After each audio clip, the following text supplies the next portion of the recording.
Kidnapped by Robert Louis Stevenson. Being memoirs of the adventures of David Balfour in the year 1751, how he was kidnapped and cast away, his sufferings in a desert isle, his journey in the wild Highlands, his acquaintance with Alan Breck Stewart and other notorious Highland Jacobites, with all that he suffered at the hands of his uncle, Ebenezer Balfour of Shaw's, falsely so called, written by himself and now set forth by Robert Louis Stevenson, with a preface by Mrs. Stevenson.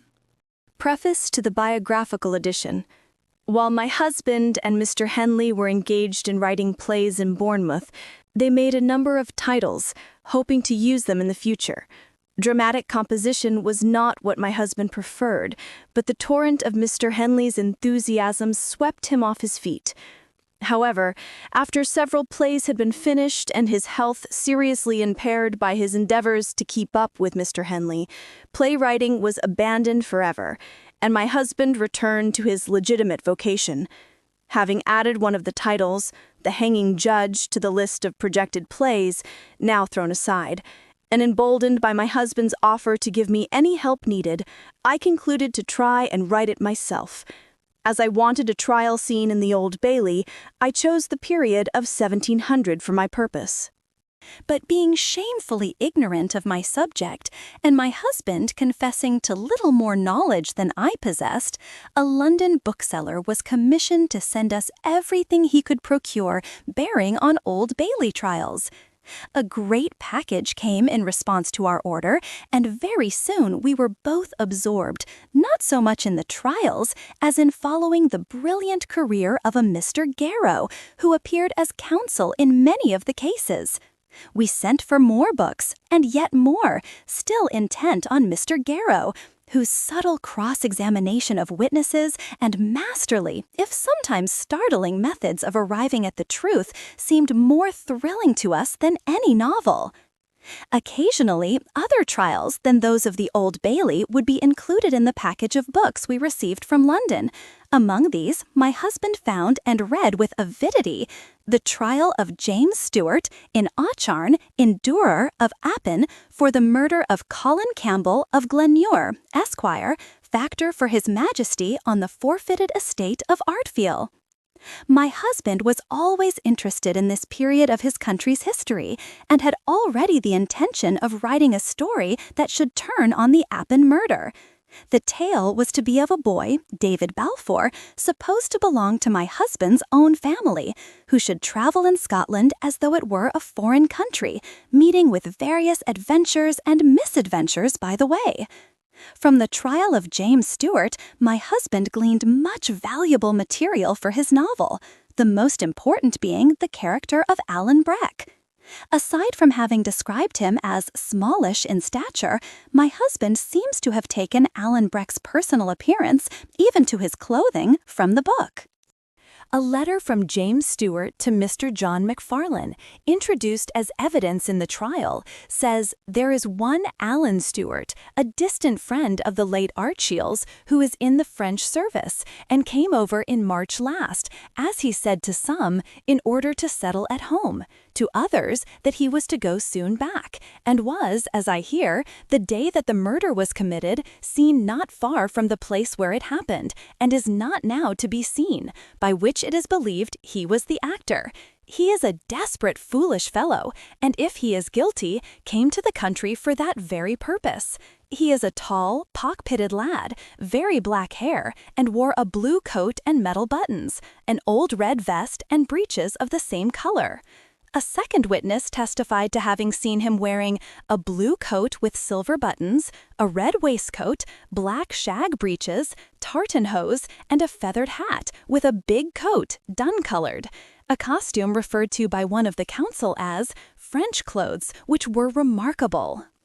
There are many incidents given in the trial that point to Alan's fiery spirit and Highland quickness to take offense. One witness declared also that the said Alan Breck threatened that he would challenge Ballyvolan and his sons to fight because of his removing the declarant last year from Glen. On another page, Duncan Campbell, changekeeper at Annet, aged 35 years, married, witness cited, sworn, purged, and examined ut supra, depones that in the month of April last, the deponent met with Alan Breck Stewart, with whom he was not acquainted, and John Stewart in Ochnacoan, in the house of the walk-miller of Ochofragan, and went on with them to the house. Alan Breck Stewart said that he hated all the name of Campbell. And the deponent said he had no reason for doing so, but Alan said he had very good reason for it, that thereafter they left that house, and, after drinking a dram at another house, came to the deponent's house, where they went in and drunk some drams, and Alan Breck renewed the former conversation, and the deponent, making the same answer, Alan said that, if the deponent had any respect for his friends, he would tell them that if they offered to turn out the possessors of Ardshield's estate, he would make black cocks of them before they entered into possession, by which the deponent understood shooting them, it being a common phrase in the country. Sometime after the publication of Kidnapped, we stopped for a short while in the Appin country, where we were surprised and interested to discover that the feeling concerning the murder of Glenure, the Red Fox, also called Colin Roy, was almost as keen as though the tragedy had taken place the day before. For several years, my husband received letters of expostulation or commendation from members of the Campbell and Stewart clans. I have in my possession a paper, yellow with age, that was sent soon after the novel appeared, containing the pedigree of the family of Appin, wherein it is said that Alan, 3rd Baron of Appin, was not killed at Flodone, though there, but lived to a great old age. He married Cameron, daughter to Ewan Cameron of Lochiel. Following this is a paragraph stating that John Stewart, first of Ardshiel, of his descendants, Alan Breck had better be omitted. Duncan Bond Stewart in Auchendarroch, his father, was a bastard. One day, while my husband was busily at work, I sat beside him, reading an old cookery book called The Complete Housewife, or Accomplished Gentlewoman's Companion. In the midst of receipts for rabbits and chickens mumbled, pickled samphire, skirret pie, baked tansy, and other forgotten delicacies, there were directions for the preparation of several lotions for the preservation of beauty. One of these was so charming that I interrupted my husband to read it aloud. "Just what I wanted!" he exclaimed, and the receipt for the Lily of the Valley water was instantly incorporated into Kidnapped. FVDGS. Dedication. My dear Charles Baxter. If you ever read this tale, you will likely ask yourself more questions than I should care to answer, as for instance, how the Appin murder has come to fall in the year 1751, how the Torrin rocks have crept so near to Eryde, or why the printed trial is silent as to all that touches David Balfour. These are nuts beyond my ability to crack. But if you tried me on the point of Alan's guilt or innocence, I think I could defend the reading of the text. To this day, you will find the tradition of Appin clear in Alan's favor. If you inquire, you may even hear that the descendants of the other man who fired the shot are in the country to this day. But that other man's name, inquire as you please, you shall not hear, for the Highlander values a secret for itself and for the congenial exercise of keeping it. I might go on for long to justify one point and own another indefensible. It is more honest to confess at once how little I am touched by the desire of accuracy. This is no furniture for the scholar's library, but a book for the winter evening schoolroom when the tasks are over and the hour for bed draws near. And honest Alan, who was a grim old fire-eater in his day, has in this new avatar no more desperate purpose than to steal some young gentleman's attention from his Ovid, carry him a while into the Highlands and the last century, and pack him to bed with some engaging images to mingle with his dreams. As for you, my dear Charles, I do not even ask you to like this tale. But perhaps when he is older, your son will. He may then be pleased to find his father's name on the flyleaf, and in the meanwhile it pleases me to set it there, in memory of many days that were happy, and some, now perhaps as pleasant to remember, that were sad. If it is strange for me to look back from a distance, both in time and space, on these bygone adventures of our youth, it must be stranger for you, who tread the same streets, who may tomorrow open the door of the old speculative, where we begin to rank with Scott and Robert Emmet and the beloved and inglorious Macbean, or may pass the corner of the close where that great society, the LJR, held its meetings and drank its beer, sitting in the seats of Burns and his companions. I think I see you, moving there by plain daylight, beholding with your natural eyes those places that have now become for your companion a part of the scenery of dreams. How, in the intervals of present business, the past must echo in your memory.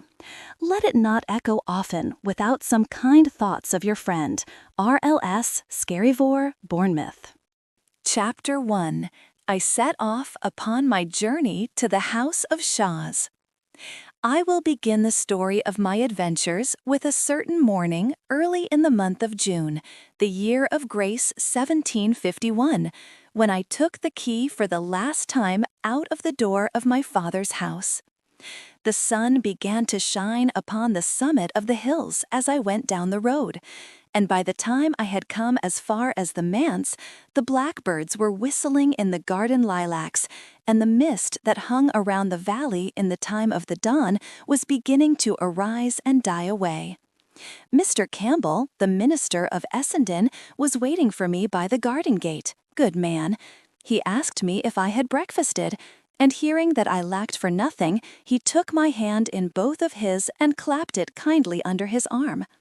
"Well, Davy, lad," said he, "I will go with you as far as the ford to set you on the way." And we began to walk forward in silence. "Are ye sorry to leave Essendon?" said he after a while.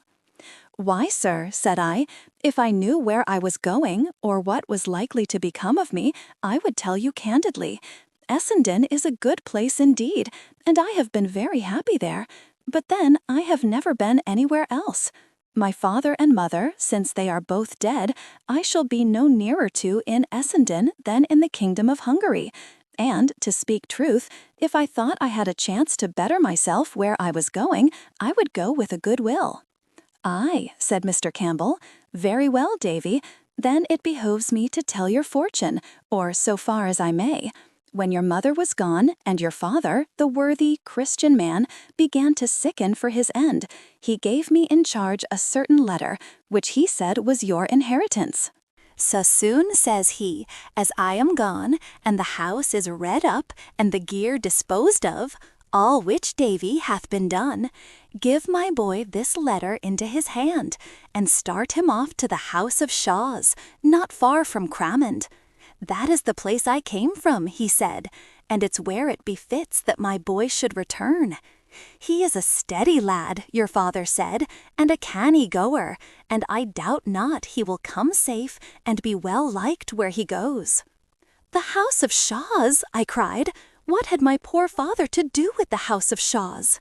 "Nay," said Mr. Campbell, "who can tell that for a surety? But the name of that family, Davy, boy, is the name you bear, Balfours of Shaws, an ancient, honest, reputable house, peradventure in these latter days decayed. Your father, too, was a man of learning, as befitted his position. No man more plausibly conducted school. Nor had he the manner or the speech of a common dominie. But, as ye will yourself remember, I took a pleasure to have him to the manse to meet the gentry, and those of my own house, Campbell of Kilrenet, Campbell of Dunswire, Campbell of Minch, and others, all well-kenned gentlemen, had pleasure in his society. Lastly, to put all the elements of this affair before you, here is the testamentary letter itself, superscribed by the own hand of our departed brother." He gave me the letter, which was addressed in these words: to the hands of Ebenezer Balfour, Esquire, of Shaws, in his house of Shaws. These will be delivered by my son, David Balfour. My heart was beating hard at this great prospect, now suddenly opening before a lad of 17 years of age, the son of a poor country dominie in the forest of Ettrick. "Mr. Campbell," I stammered, "and if you were in my shoes, would you go?" "Of a surety," said the minister, "that would I, and without pause. A pretty lad like you should get to Cromond, which is near in by Edinburgh, in 2 days of walk. If the worst came to the worst, and your high relations, as I cannot but suppose them to be somewhat of your blood, should put you to the door, ye can but walk the 2 days back again, and risp at the manse-door. But I would rather hope that ye shall be well received, as your poor father forecast for you, and for anything that I can come to be a great man in time. And here, Davy, laddie," he resumed, "it lies near upon my conscience to improve this parting, and set you on the right guard against the dangers of the world." Here he cast about for a comfortable seat, lighted on a big boulder under a birch by the trackside, sat down upon it with a very long, serious upper lip, and the sun now shining in upon us between 2 peaks, put his pocket-handkerchief over his cocked hat to shelter him. There, then, with uplifted forefinger, he first put me on my guard against a considerable number of heresies, to which I had no temptation, and urged upon me to be instant in my prayers and reading of the Bible. That done, he drew a picture of the great house that I was bound to, and how I should conduct myself with its inhabitants. "Be supple, Davy, in things immaterial," said he. "Bear ye this in mind, that though gentle-born, ye have had a country rearing. Didn't I shame us, Davy? Didn't I shame us? In yon great muckle house, with all these domestics, upper and under, show yourself as nice, as circumspect, as quick at the conception, and as slow of speech as any. As for the laird, remember, he's the laird. I say no more. Honor to whom honor.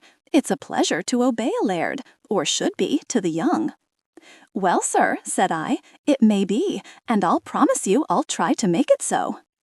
"Why, very well said," replied Mr. Campbell heartily. "And now to come to the material, or to make a quibble, to the immaterial. I have here a little packet which contains 4 things." He tugged it as he spoke, and with some great difficulty, from the skirt pocket of his coat. "Of these 4 things, the first is your legal due, the little pickle money for your father's books and plenishing, which I have bought, as I have explained from the first, in the design of reselling at a profit to the incoming dominie. The other 3 are gifties that Mrs. Campbell and myself would be blithe of your acceptance. The first, which is round, will likely please ye best at the first off-go, but oh, Davy, laddie, it's but a drop of water in the sea. It'll help you but a step, and vanish like the morning. The second, which is flat and square and written upon, will stand by you through life, like a good staff for the road, and a good pillow to your head in sickness. And as for the last, which is cubical, that'll see you, it's my prayerful wish, into a better land." With that he got upon his feet, took off his hat, and prayed a little while aloud, and in affecting terms, for a young man setting out into the world. Then suddenly took me in his arms and embraced me very hard. Then held me at arm's length, looking at me with his face all working with sorrow, and then whipped about, and crying good-bye to me, set off backward by the way that we had come at a sort of jogging run. It might have been laughable to another, but I was in no mind to laugh. I watched him as long as he was in sight, and he never stopped hurrying, nor once looked back. Then it came in upon my mind that this was all his sorrow at my departure, and my conscience smote me hard and fast, because I, for my part, was overjoyed to get away out of that quiet countryside, and go to a great busy house, among rich and respected gentlefolk of my own name and blood. Davy, I thought, was ever seen such black ingratitude? Can you forget old favors and old friends at the mere whistle of a name? Fie, think shame. And I sat down on the boulder the good man had just left and opened the parcel to see the nature of my gifts. That which he had called cubicle I had never had much doubt of. Sure enough, it was a little Bible to carry in a plaid nuke. That which he had called round I found to be a shilling piece, and the third, which was to help me so wonderfully both in health and sickness all the days of my life, was a little piece of coarse yellow paper written upon thus in red ink. To make lily of the valley water, take the flowers of lily of the valley and distill them in sack, and drink a spoonful or two as there is occasion. It restores speech to those that have the dumb palsy. It is good against the gout. It comforts the heart and strengthens the memory. And the flowers put into a glass, close stopped, and set into ane hill of ants for a month. Then take it out, and you will find a liquor which comes from the flowers, which keep in a vial. It is good, ill, or well, and whether man or woman. And then in the minister's own hand was added, likewise for sprains, rub it in, and for the colic, a great spoonful in the hour. To be sure, I laughed over this, but it was rather tremulous laughter, and I was glad to get my bundle on my staff's end and set out over the ford and up the hill upon the farther side, till, just as I came on the green drove road running wide through the heather, I took my last look of Kirk Essendian, the trees about the manse, and the big rowans in the kirkyard where my father and my mother lay. Chapter 2. I come to my journey's end. In the forenoon of the second day, coming to the top of a hill, I saw all the country fall away before me down to the sea. And in the midst of this descent, on a long ridge, the city of Edinburgh smoking like a kiln. There was a flag upon the castle, and ships moving or lying anchored in the firth, both of which, for as far away as they were, I could distinguish clearly, and both brought my country heart into my mouth. Presently after, I came by a house where a shepherd lived, and got a rough direction for the neighborhood of Cramond, and so, from one to another, worked my way to the westward of the capital by Colinton, till I came out upon the Glasgow road. And there, to my great pleasure and wonder, I beheld a regiment marching to the fifes, every foot in time, an old red-faced general on a grey horse at the one end, and at the other the company of grenadiers with their pope's hats. The pride of life seemed to mount into my brain at the sight of the redcoats and the hearing of that merry music. A little farther on, and I was told I was in Cramond parish, and began to substitute in my inquiries the name of the house of Shaws. It was a word that seemed to surprise those of whom I sought my way. At first, I thought the plainness of my appearance, in my country habit, and that all dusty from the road, consorted ill with the greatness of the place to which I was bound. But after 2 or maybe 3 had given me the same look and the same answer, I began to take it in my head there was something strange about the Shaws itself. The better to set this fear at rest, I changed the form of my inquiries, and spying an honest fellow coming along a lane on the shaft of his cart, I asked him if he had ever heard tell of a house they called the House of Shaws. He stopped his cart and looked at me, like the others. "Aye," said he, "what for?" "It's a great house," I asked. "Doubtless," says he, "the house is a big, muckle house." "Aye," said I, "but the folk that are in it?" "Folk," cried he, "are ye daft? There's nae folk there, to call folk." "What," say I, "not Mr. Ebenezer?" "Oh, aye," says the man, "there's the laird, to be sure, if it's him you're wanting. What alike be your business, Manny?" I was led to think that I would get a situation, I said, looking as modest as I could. "What?" cries the carter, in so sharp a note that his very horse started, and then, "Well, Manny," he added, "it's nane of my affairs, but ye seem a decent-spoken lad, and if you'll take a word from me, you'll keep clear of the Shaws." The next person I came across was a dapper little man in a beautiful white wig, whom I saw to be a barber on his rounds, and knowing well that barbers were great gossips, I asked him plainly what sort of a man was Mr. Balfour of the Shaws. "Hoot, hoot, hoot," said the barber, "nay kind of a man, nay kind of a man at all," and began to ask me very shrewdly what my business was. But I was more than a match for him at that, and he went on to his next customer no wiser than he came. I cannot well describe the blow this dealt to my illusions.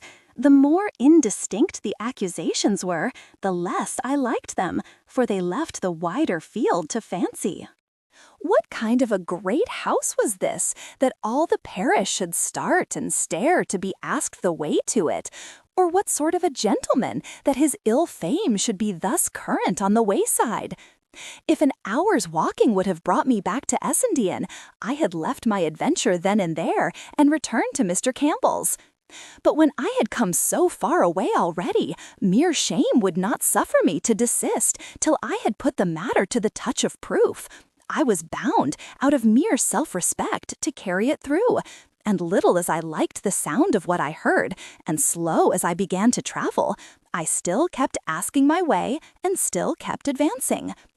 It was drawing on to sundown when I met a stout, dark, sour-looking woman coming trudging down a hill, and she, when I had put my usual question, turned sharp about, accompanied me back to the summit she had just left, and pointed to a great bulk of building standing very bare upon a green in the bottom of the next valley. The country was pleasant round about, running in low hills, pleasantly watered and wooded, and the crops, to my eyes, wonderfully good. But the house itself appeared to be a kind of ruin. No road led up to it, no smoke arose from any of the chimneys, nor was there any semblance of a garden. My heart sank. "That?" I cried. The woman's face lit up with a malignant anger. "That is the house of Shaws," she cried. "Blood built it, blood stopped the building of it, blood shall bring it down. See here," she cried again, "I spit upon the ground and crack my thumb at it, black be its fall. If ye see the laird, tell him what ye hear. Tell him this makes the 1219 time that Janet Clouston has called down the curse on him and his house, buyer and stable, man, guest and master, wife, miss or bairn. Black, black be their fall." And the woman, whose voice had risen to a kind of eldritch sing-song, turned with a skip and was gone. I stood where she left me, with my hair on end. In those days, folk still believed in witches and trembled at a curse, and this one, falling so pat, like a wayside omen, to arrest me ere I carried out my purpose, took the pith out of my legs. I sat me down and stared at the house of Shaws. The more I looked, the pleasanter that countryside appeared, being all set with hawthorn bushes full of flowers, the fields dotted with sheep, a fine flight of rooks in the sky, and every sign of a kind soil and climate. And yet the barrack in the midst of it went sore against my fancy. Country folk went by from the fields as I sat there on the side of the ditch, but I lacked the spirit to give them a good e'en. At last the sun went down, and then, right up against the yellow sky, I saw a scroll of smoke go mounting, not much thicker, as it seemed to me, than the smoke of a candle. But still, there it was, and meant a fire, and warmth, and cookery, and some living inhabitant that must have lit it, and this comforted my heart. So I set forward by a little faint track in the grass that led in my direction. It was very faint indeed to be the only way to a place of habitation, yet I saw no other. Presently it brought me to stone uprights, with an unroofed lodge beside them, and coats of arms upon the top. A main entrance it was plainly meant to be, but never finished. Instead of gates of wrought iron, a pair of hurdles were tied across with a straw rope. And as there were no park walls, nor any sign of avenue, the track that I was following passed on the right hand of the pillars and went wandering on toward the house. The nearer I got to that, the drearier it appeared. It seemed like the one wing of a house that had never been finished.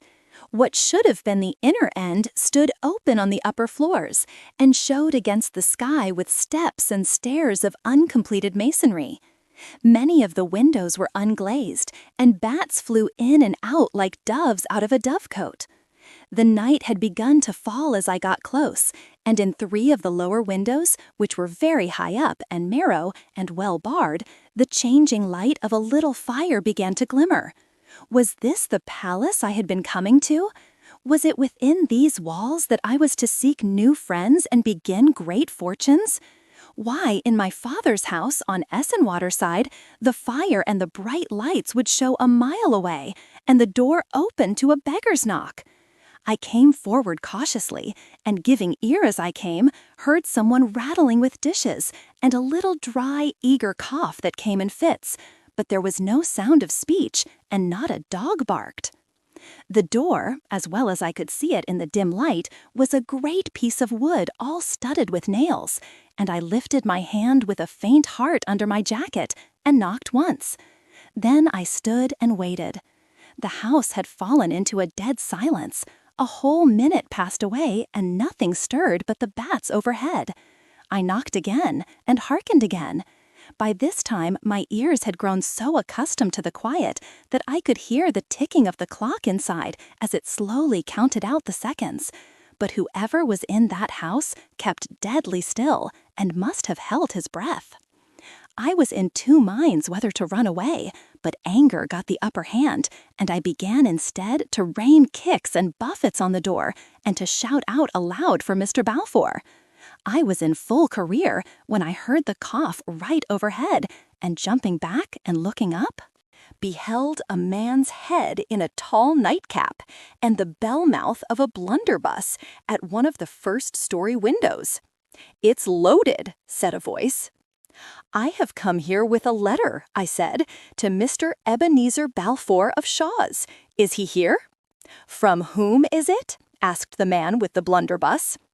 "That is neither here nor there," said I, for I was growing very wroth. "Well," was the reply, "ye to put it down upon the doorstep and be off with ye." "I will do no such thing," I cried. "I will deliver it into Mr. Balfour's hands, as it was meant I should. It is a letter of introduction." "A what?" cried the voice sharply. I repeated what I had said. "Who are ye, yourself?" was the next question, after a considerable pause. "I am not ashamed of my name," said I. "They call me David Balfour." At that, I made sure the man started, for I heard the blunderbuss rattle on the windowsill, and it was after quite a long pause, and with a curious change of voice, that the next question followed. "Is your father dead?" I was so much surprised at this that I could find no voice to answer, but stood staring. "Aye," the man resumed, "he'll be dead, no doubt, and that'll be what brings ye chappin' to my door." Another pause, and then defiantly, "Well, man," he said, "I'll let ye in," and he disappeared from the window. Chapter 3. I make acquaintance of my uncle. Presently there came a great rattling of chains and bolts, and the door was cautiously opened and shut to again behind me as soon as I had passed. "Go into the kitchen and touch nothing," said the voice, and while the person of the house set himself to replacing the defenses of the door, I groped my way forward and entered the kitchen. The fire had burned up fairly bright and showed me the barest room I think I ever put my eyes on. 1/2 dozen dishes stood upon the shelves. The table was laid for supper with a bowl of porridge, a horn spoon, and a cup of small beer. Besides what I have named, there was not another thing in that great, stone-vaulted, empty chamber, but lock-fast chests arranged along the wall and a corner cupboard with a padlock. As soon as the last chain was up, the man rejoined me. He was a mean, stooping, narrow-shouldered, clay-faced creature, and his age might have been anything between 50 and 70. His nightcap was of flannel, and so was the nightgown that he wore, instead of coat and waistcoat over his ragged shirt. He was long unshaved, but what most distressed and even daunted me, he would neither take his eyes away from me nor look me fairly in the face. What he was, whether by trade or birth, was more than I could fathom, but he seemed most like an old, unprofitable serving man who should have been left in charge of that big house upon board wages. "Are ye sharp set?" he asked, glancing at about the level of my knee. "Ye can eat that drop porridge." I said I feared it was his own supper. "Oh," said he, "I can do fine wanting it. I'll take the ale, though, for it slockens me cough." He drank the cup about half out, still keeping an eye upon me as he drank, and then suddenly held out his hand.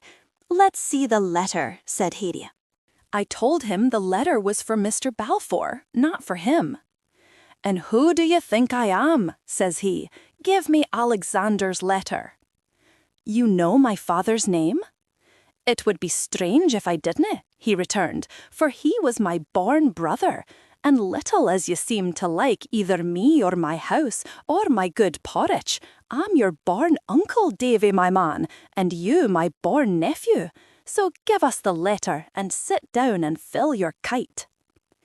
If I had been some years younger, what with shame, weariness, and disappointment, I believe I had burst into tears. As it was, I could find no words, neither black nor white, but handed him the letter and sat down to the porridge with as little appetite for meat as ever a young man had. Meanwhile, my uncle, stooping over the fire, turned the letter over and over in his hands. "Do ye ken what's in it?" he asked suddenly. "You see for yourself, sir," said I, "that the seal has not been broken." "Aye," said he, "but what brought you here?" "To give the letter," said I. "No," says he, cunningly, "but you'll have had some hopes, nae doubt." "I confess, sir," said I, "when I was told that I had kinsfolk well-to-do, I did indeed indulge the hope that they might help me in my life. But I am no beggar, I look for no favours at your hands, and I want none that are not freely given. For as poor as I appear, I have friends of my own that will be blithe to help me." "Hoot toot," said Uncle Ebenezer, "dinna fly up in the snuff at me. We'll agree fine yet. And Davy, my man, if you're done with that bit pottage, I could just take a sup of it myself." "Aye," he continued, as soon as he had ousted me from the stool and spoon, "they're fine, wholesome food. They're grand food, porridge." He murmured a little grace to himself and fell to. "Your father was very fond of his meat, I mind. He was a hearty, if not a great eater. But as for me, I could never do mair than pie-cut food." He took a pull at the small beer, which probably reminded him of hospitable duties, for his next speech ran thus: "If you're dry, you'll find water behind the door." To this I returned no answer, standing stiffly on my 2 feet and looking down upon my uncle with a mighty angry heart. He, on his part, continued to eat like a man under some pressure of time, and to throw out little darting glances, now at my shoes and now at my homespun stockings. Once only, when he had ventured to look a little higher, our eyes met, and no thief taken with a hand in a man's pocket could have shown more lively signals of distress. This set me in a muse, whether his timidity arose from too long a disuse of any human company, and whether perhaps, upon a little trial, it might pass off, and my uncle change into an altogether different man. From this I was awakened by his sharp voice. "Your father's been long dead?" he asked. "3 weeks, sir," said I. "He was a secret man, Alexander, a secret, silent man," he continued. "He never said muckle when he was young. He'll never have spoken muckle of me. I never knew, sir, till you told it me yourself, that he had any brother." Dear me, said Ebenezer. "Nor yet of Shaw's, I dare say." "Not so much as the name, sir," said I. "To think o' that," said he, "a strange nature of a man." For all that, he seemed singularly satisfied, but whether with himself, or me, or with this conduct of my father's, was more than I could read. Certainly, however, he seemed to be outgrowing that distaste, or ill will, that he had conceived at first against my person, for presently he jumped up, came across the room behind me, and hit me a smack upon the shoulder. "We'll agree fine yet," he cried.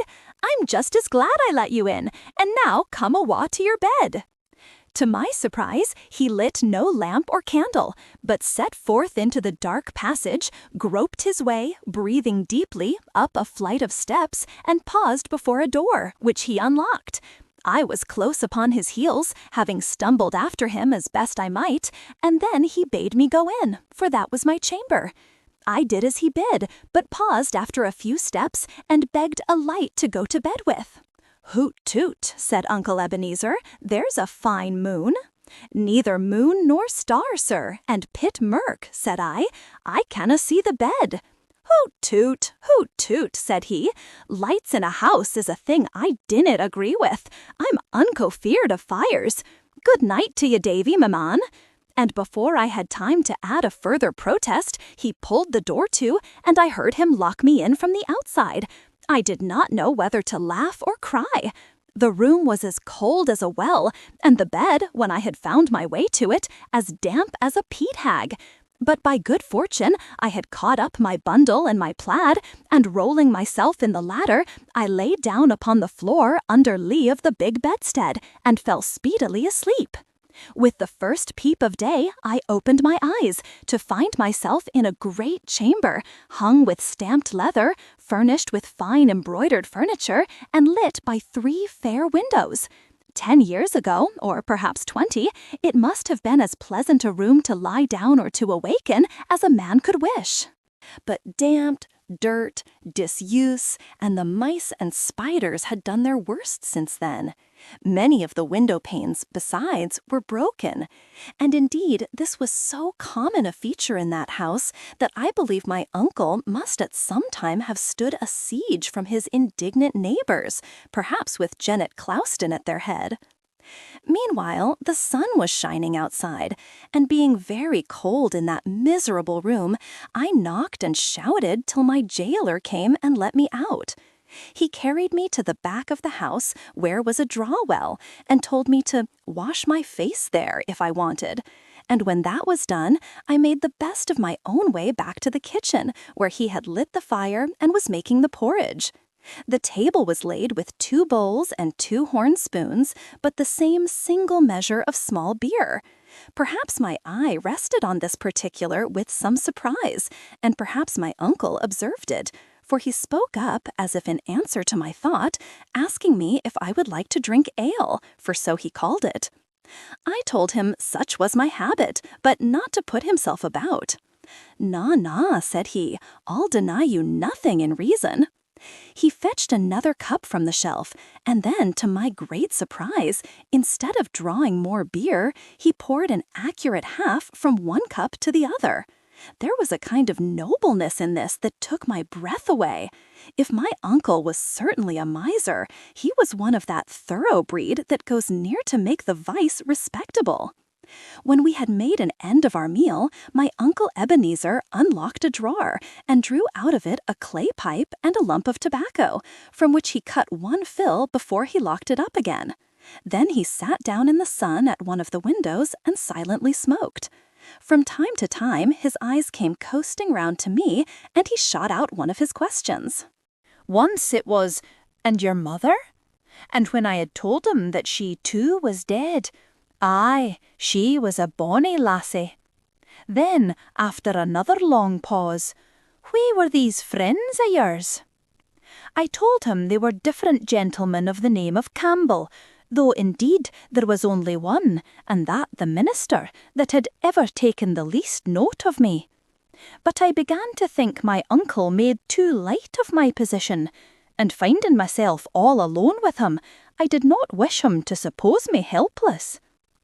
He seemed to turn this over in his mind, and then, "Davy, my man," said he, "you've come to the right bit when you came to your Uncle Ebenezer. I've a great notion of the family, and I mean to do the right by ye. But while I'm taking a bit think to mysel' of what's the best thing to put you to, whether the law, or the ministry, or maybe the army, whilk is what boys are fondest of, I wouldna like the Balfours to be humbled before a wheen Highland Campbells, and I'll ask ye to keep your tongue within your teeth. Nae letters, nae messages, no kind o' word to anybody, or else there's me door." "Uncle Ebenezer," said I, "I've no manner of reason to suppose ye mean anything but well by me. For all that, I would have ye to know that I have a pride of my own. It was by no will o' mine that I came seeking ye, and if you show me your door again, I'll take ye at the word." He seemed grievously put out.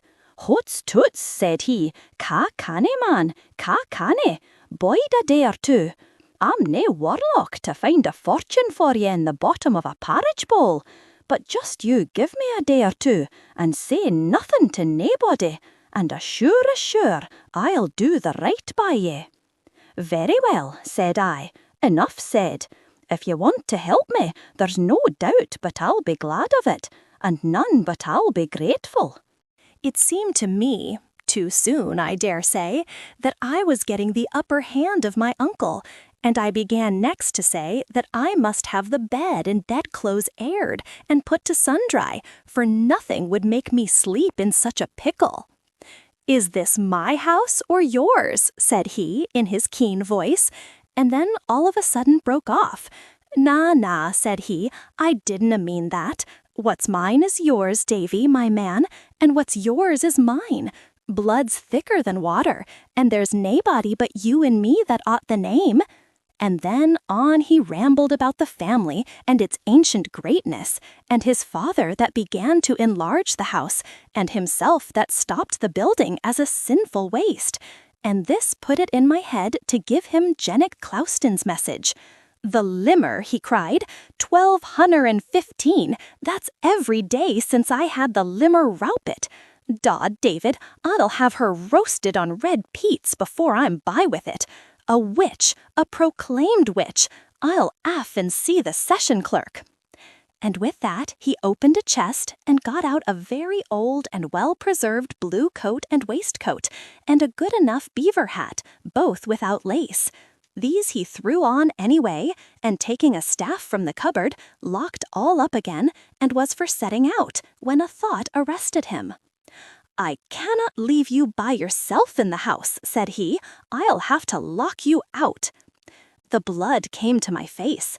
"If you lock me out," I said, "it'll be the last you'll see of me in friendship." He turned very pale and sucked his mouth in.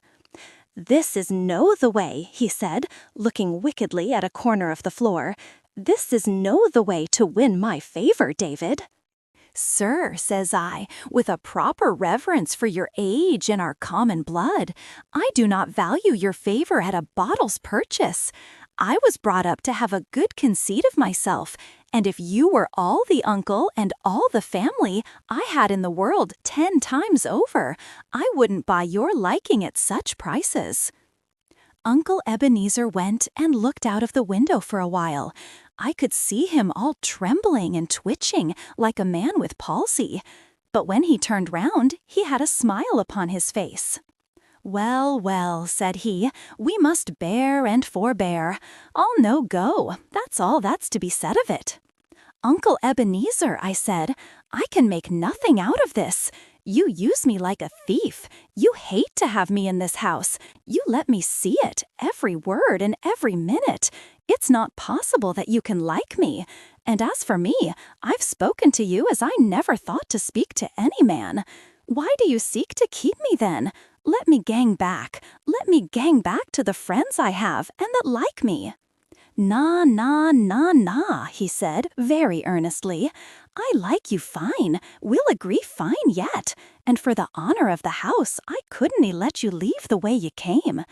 Bide here quiet, there's a good lad. Just you bide here quiet a bitty, and you'll find that we agree."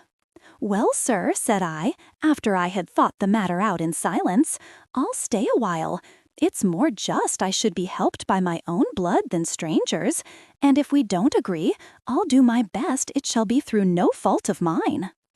Chapter 4. I Run a Great Danger in the House of Shaws. For a day that was begun so ill, the day passed fairly well. We had the porridge cold again at noon, and hot porridge at night. Porridge and small beer was my uncle's diet. He spoke but little, and that in the same way as before, shooting a question at me after a long silence, and when I sought to lead him to talk about my future, slipped out of it again. In a room next door to the kitchen, where he suffered me to go, I found a great number of books, both Latin and English, in which I took great pleasure all the afternoon.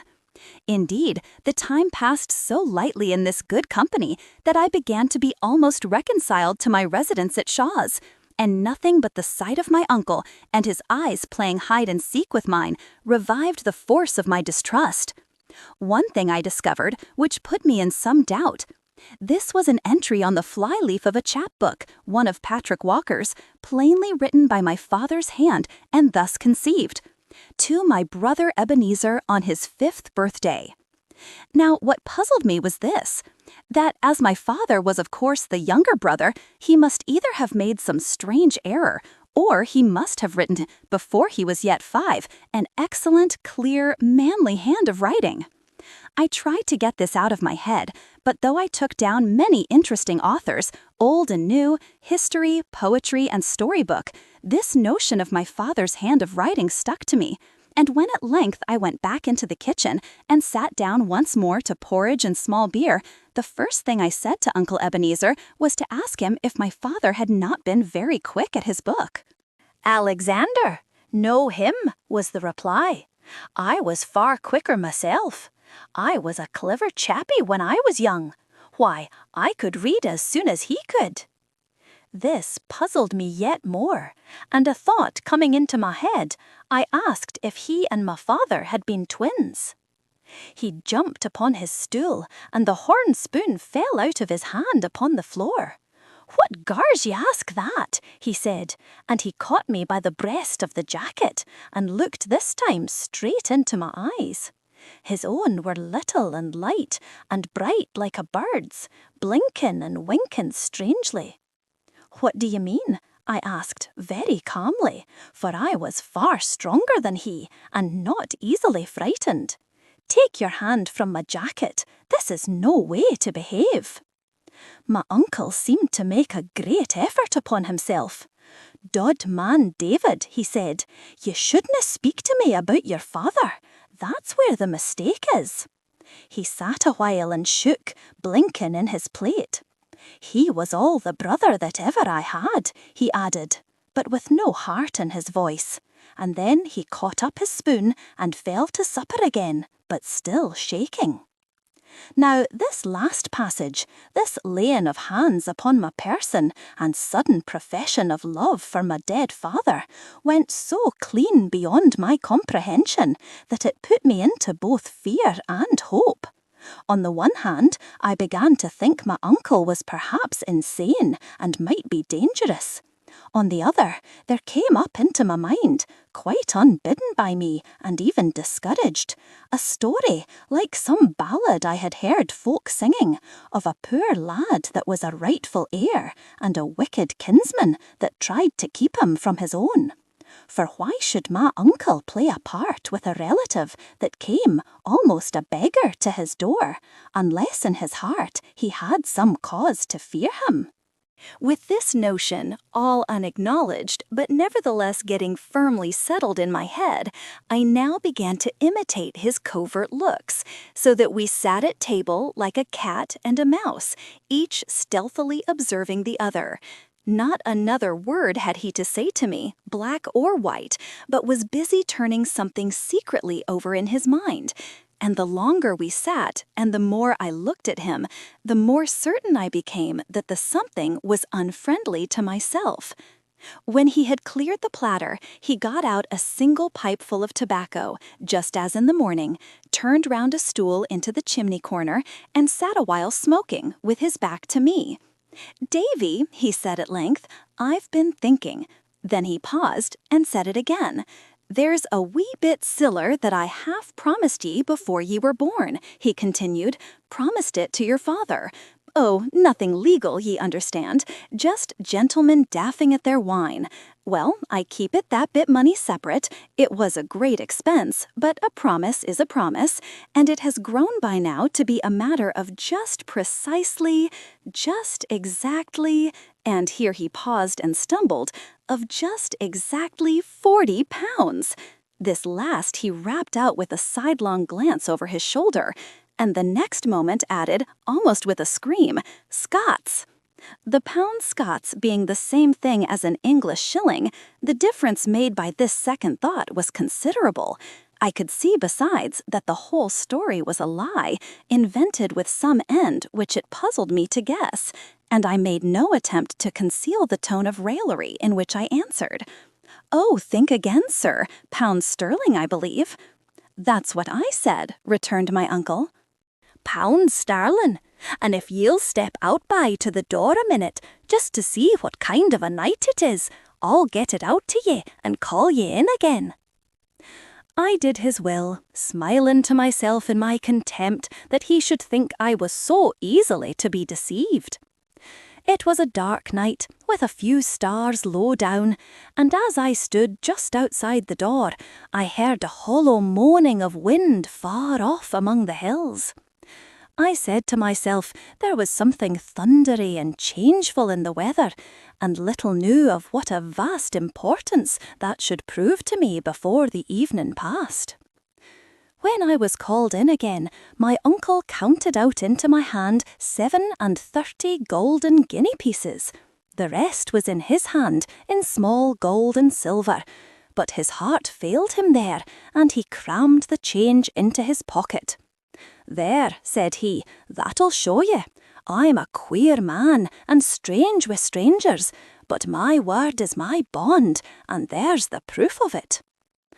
Now my uncle seemed so miserly that I was struck dumb by this sudden generosity, and could find no words in which to thank him. "No a word," said he. "Nae thanks. I want nae thanks. I do my duty.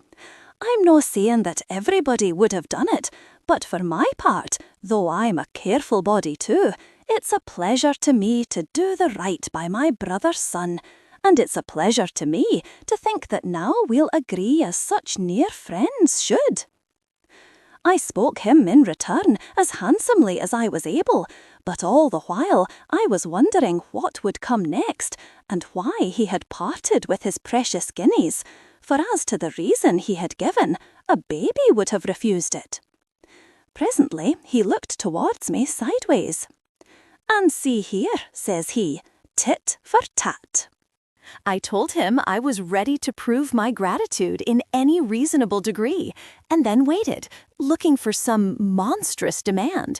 And yet, when at last he plucked up courage to speak, it was only to tell me, very properly as I thought, that he was growing old and a little broken, and that he would expect me to help him with the house and the bit garden.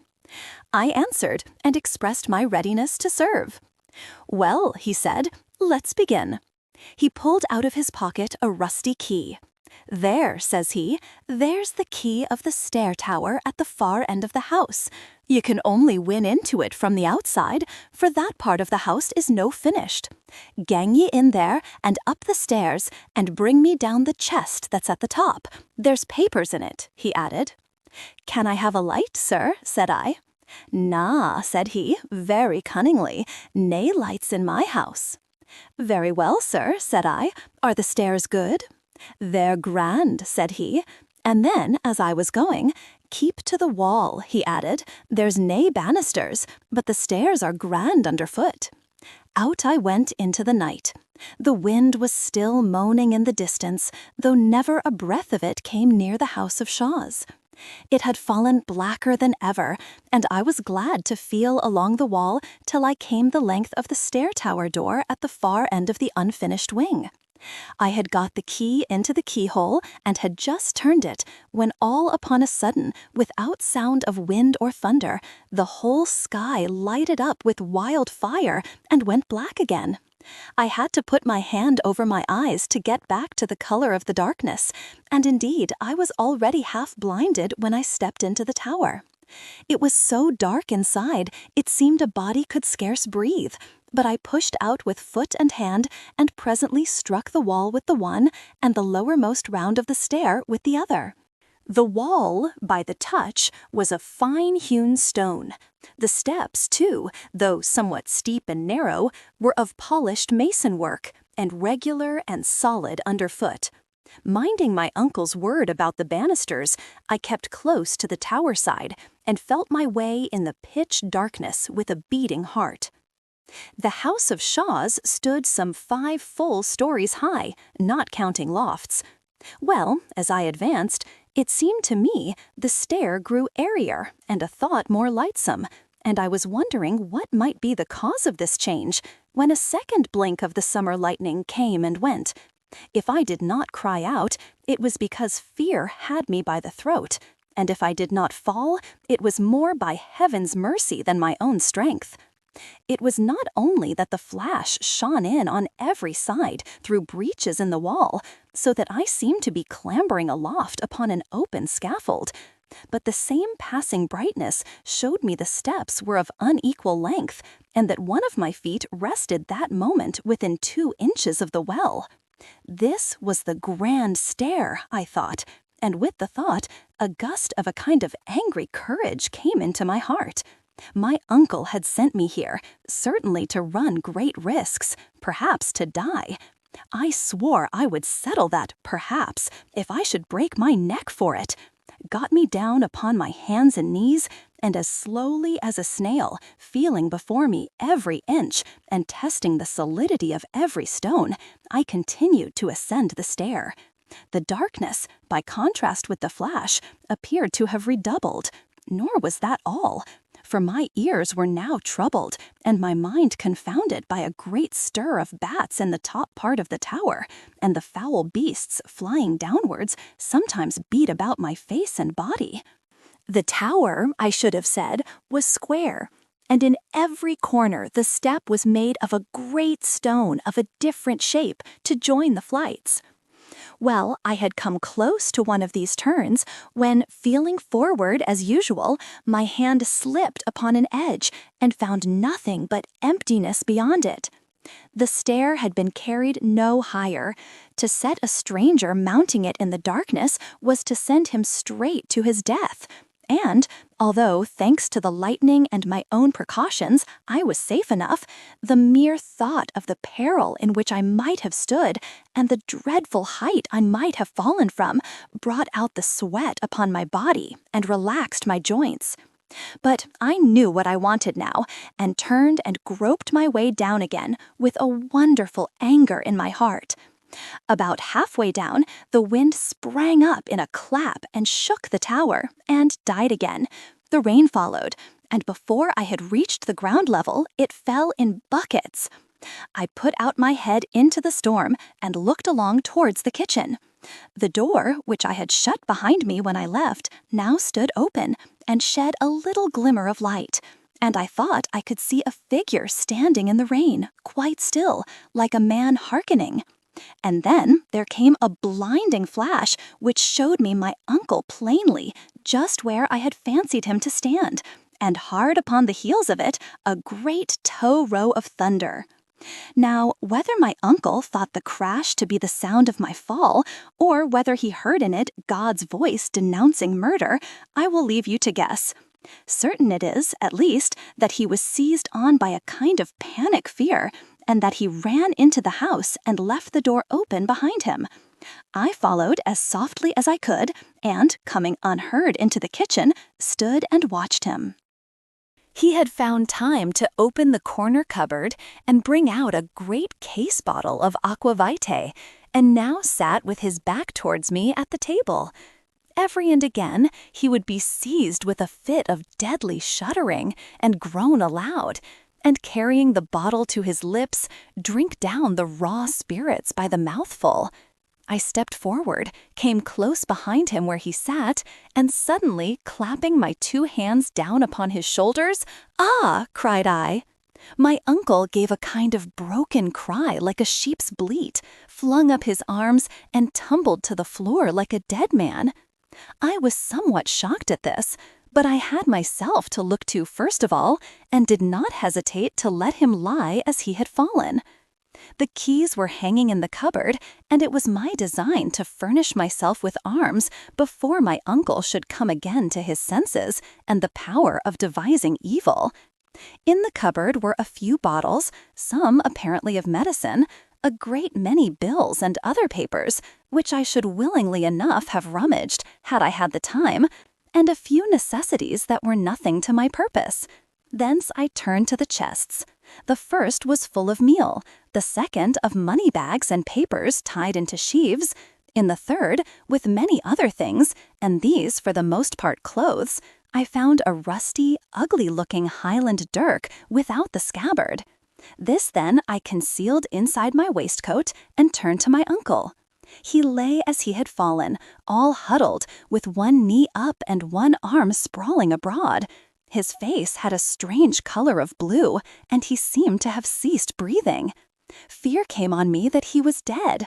Then I got water and dashed it in his face, and with that he seemed to come a little to himself, working his mouth and fluttering his eyelids.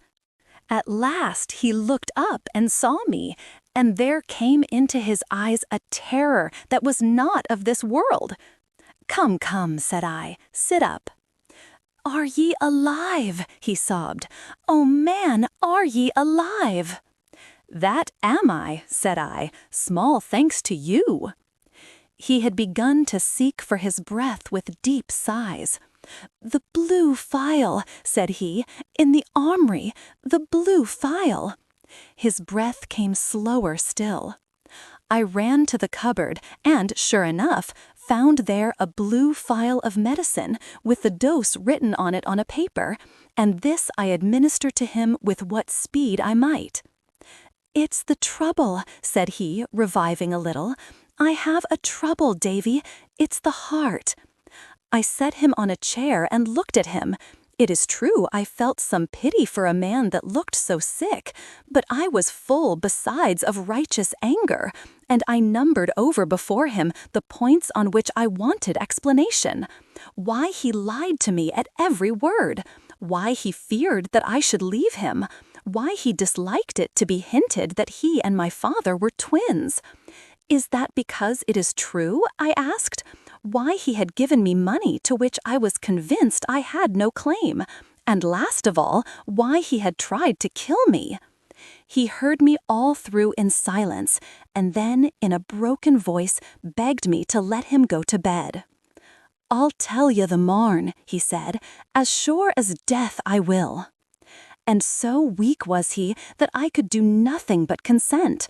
I locked him into his room, however, and pocketed the key, and then, returning to the kitchen, made up such a blaze as had not shone there for many a long year, and wrapping myself in my plaid, lay down upon the chests and fell asleep. Chapter 5. I Go to the Queen's Ferry. Much rain fell in the night, and the next morning there blew a bitter wintry wind out of the northwest, driving scattered clouds. For all that, and before the sun began to peep, or the last of the stars had vanished, I made my way to the side of the burn, and had a plunge in a deep, whirling pool. All aglow from my bath, I sat down once more beside the fire, which I replenished, and began gravely to consider my position. There was now no doubt about my uncle's enmity.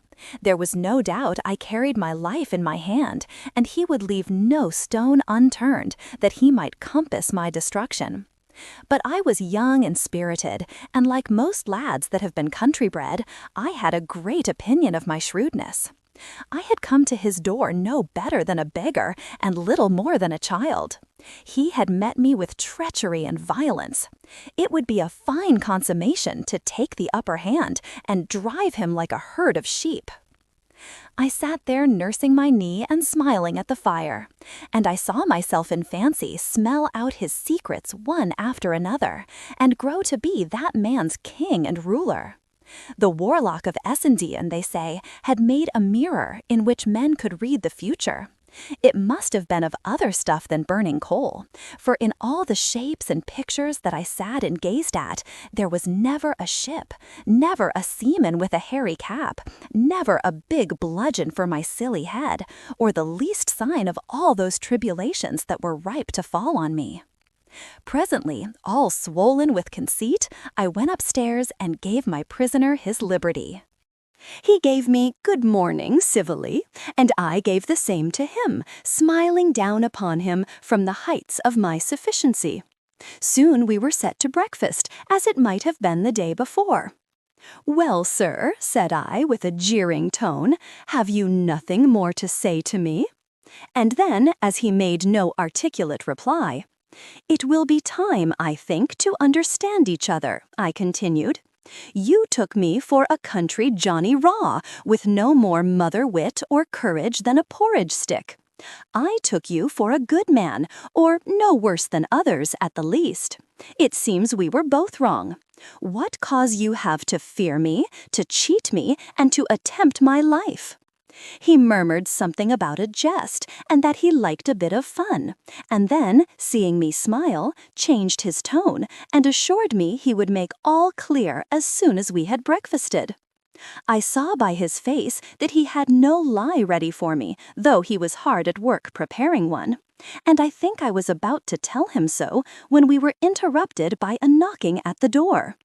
Bidding my uncle sit where he was, I went to open it, and found on the doorstep a half-grown boy in sea-clothes.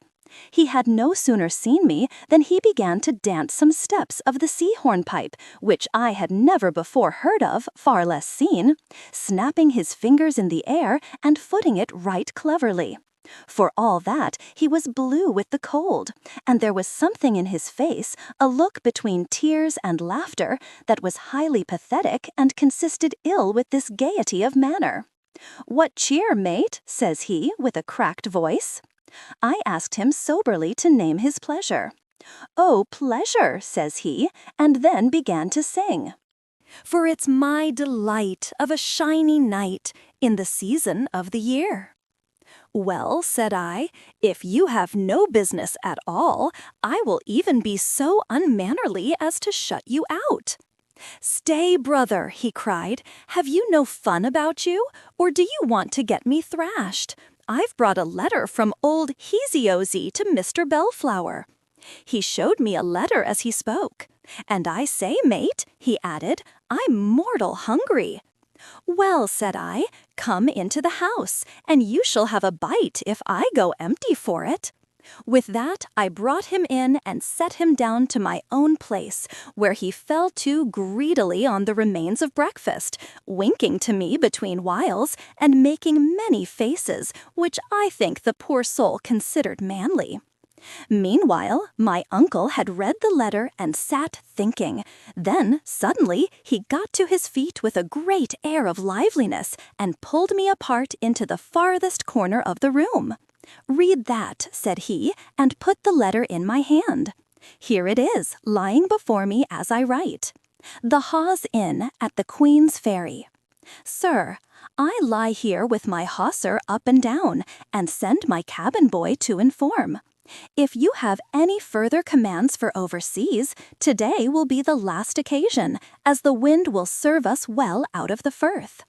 I will not seek to deny that I have had crosses with your doer, Mr. Rankelore, of which, if not speedily read up, you may look to see some losses follow. I have drawn a bill upon you, as per margin, and am, sir, your most obedient, humble servant, Elias Hosison. "You see, Davy," resumed my uncle, as soon as he saw that I had done, "I have a venture with this man Hosison, the captain of a trading brig, the Covenant of Dysart. Now, if you and me was to walk over with yon lad, I could see the captain at the hawse, or maybe on board the Covenant if there was papers to be signed. And so far from a loss of time, we can jog on to the lawyer, Mr. Rankyler's. After at's come and gone, ye would be swear to believe me upon me naked word, but ye'll believe Rankyler. He's factor to half the gentry in these parts, an old man forby, highly respected, and he kenned your father." I stood a while and thought. I was going to some place of shipping which was doubtless populous, and where my uncle durst attempt no violence, and indeed even the society of the cabin boy so far protected me. Once there, I believed I could force on the visit to the lawyer, even if my uncle were now insincere in proposing it. And perhaps, in the bottom of my heart, I wished a nearer view of the sea and ships. You are to remember I had lived all my life in the inland hills, and just 2 days before had my first sight of the firth lying like a blue floor, and the sailed ships moving on the face of it, no bigger than toys. One thing with another, I made up my mind. "Very well," says I, "let us go to the ferry." My uncle got into his hat and coat and buckled an old rusty cutlass on, and then we trod the fire out, locked the door, and set forth upon our walk. The wind, being in that cold quarter, the northwest, blew nearly in our faces as we went. It was the month of June. The grass was all white with daisies, and the trees with blossom. But, to judge by our blue nails and aching wrists, the time might have been winter, and the whiteness a December frost. Uncle Ebenezer trudged in the ditch, jogging from side to side like an old plowman coming home from work. He never said a word the whole way, and I was thrown for talk on the cabin boy. He told me his name was Ransom, and that he had followed the sea since he was 9, but could not say how old he was, as he had lost his reckoning. He showed me tattoo marks, bearing his breast in the teeth of the wind, and in spite of my remonstrances, for I thought it was enough to kill him. He swore horribly whenever he remembered, but more like a silly schoolboy than a man, and boasted of many wild and bad things that he had done, stealthy thefts, false accusations, aye, and even murder, but all with such a dearth of likelihood in the details, and such a weak and crazy swagger in the delivery, as disposed me rather to pity than to believe him.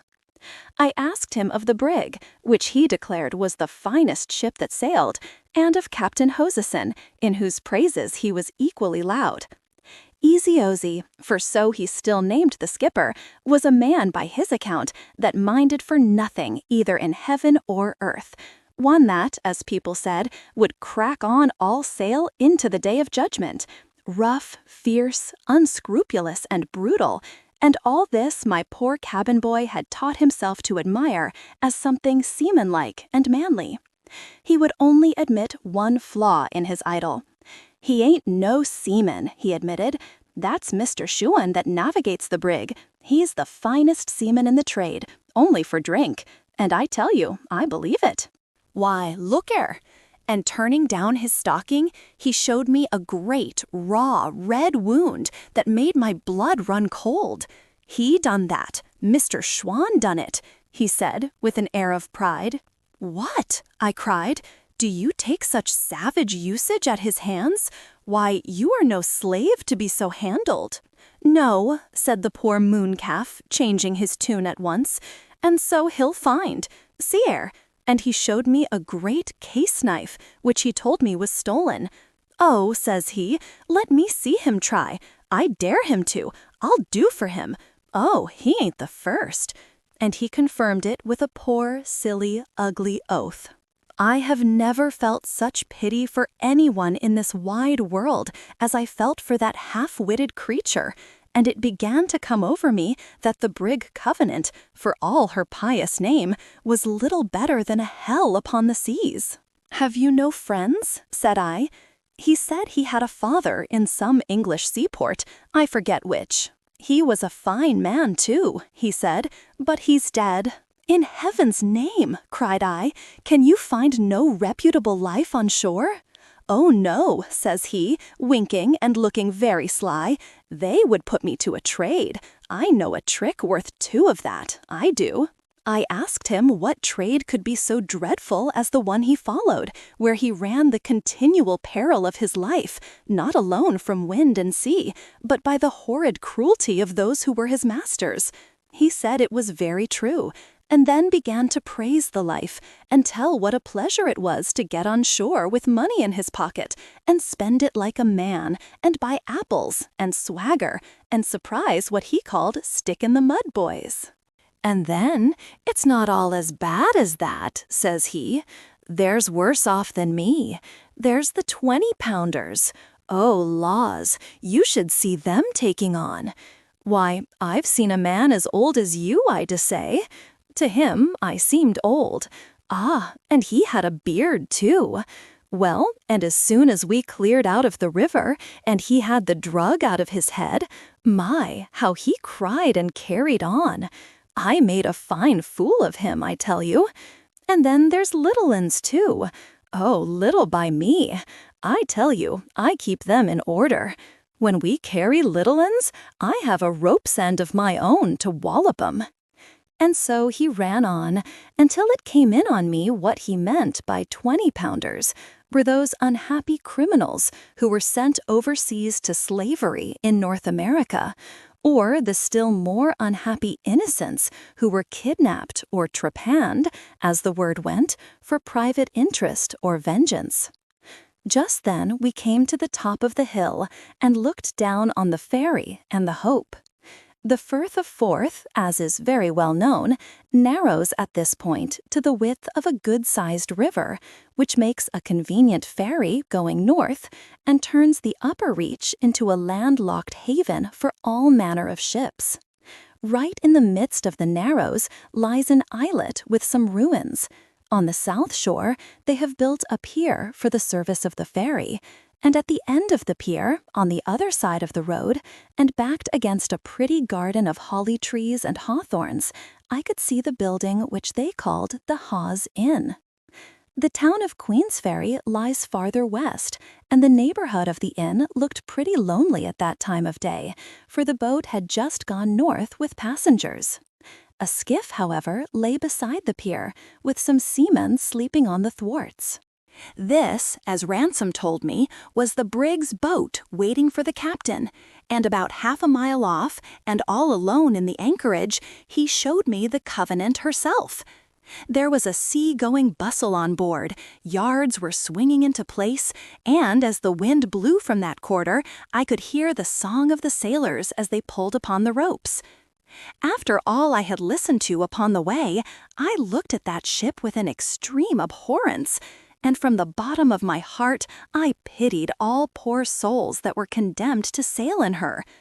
We had all 3 pulled up on the brow of the hill, and now I marched across the road and addressed my uncle. "I think it right to tell you, sir," says I, "there's nothing that will bring me on board that Covenant." He seemed to waken from a dream. "Eh?" he said. "What's that?" I told him over again. "Well, well," he said, "we'll have to please ye, I suppose. But what are we standing here for? It's perishing cold, and, if I'm no mistaken, they're busking the Covenant for sea." Chapter 6. What Befell at the Queen's Ferry. As soon as we came to the inn, Ransom led us up the stair to a small room with a bed in it, and heated like an oven by a great fire of coal. At a table hard by the chimney, a tall, dark, sober-looking man sat writing. In spite of the heat of the room, he wore a thick sea jacket, buttoned to the neck, and a tall, hairy cap drawn down over his ears. Yet I never saw any man, not even a judge upon the bench, look cooler or more studious and self-possessed than this ship captain. He got to his feet at once, and coming forward, offered his large hand to Ebenezer. "I am proud to see you, Mr. Balfour," said he in a fine, deep voice, "and glad that ye are here in time. The wind's fair, and the tide upon the turn. We'll see the old coal bucket burning on the Isle of May before tonight." "Captain Hosison," returned my uncle, "you keep your room unco-hot." "It's a habit I have, Mr. Balfour," said the skipper. "I'm a cold rife man by my nature. I have a cold blood, sir. There's neither fur nor flavel, no, sir, nor hot rum will warm up what they call the temperature. Sir, it's the same with most men that have been carbonadoed, as they call it, in the tropic seas." "Well, well, Captain," replied my uncle, "we must all be the way we're made." But it chanced that this fancy of the captain's had a great share in my misfortunes. For though I had promised myself not to let my kinsman out of sight, I was both so impatient for a nearer look of the sea, and so sickened by the closeness of the room, that when he told me to run downstairs and play myself a while, I was fool enough to take him at his word.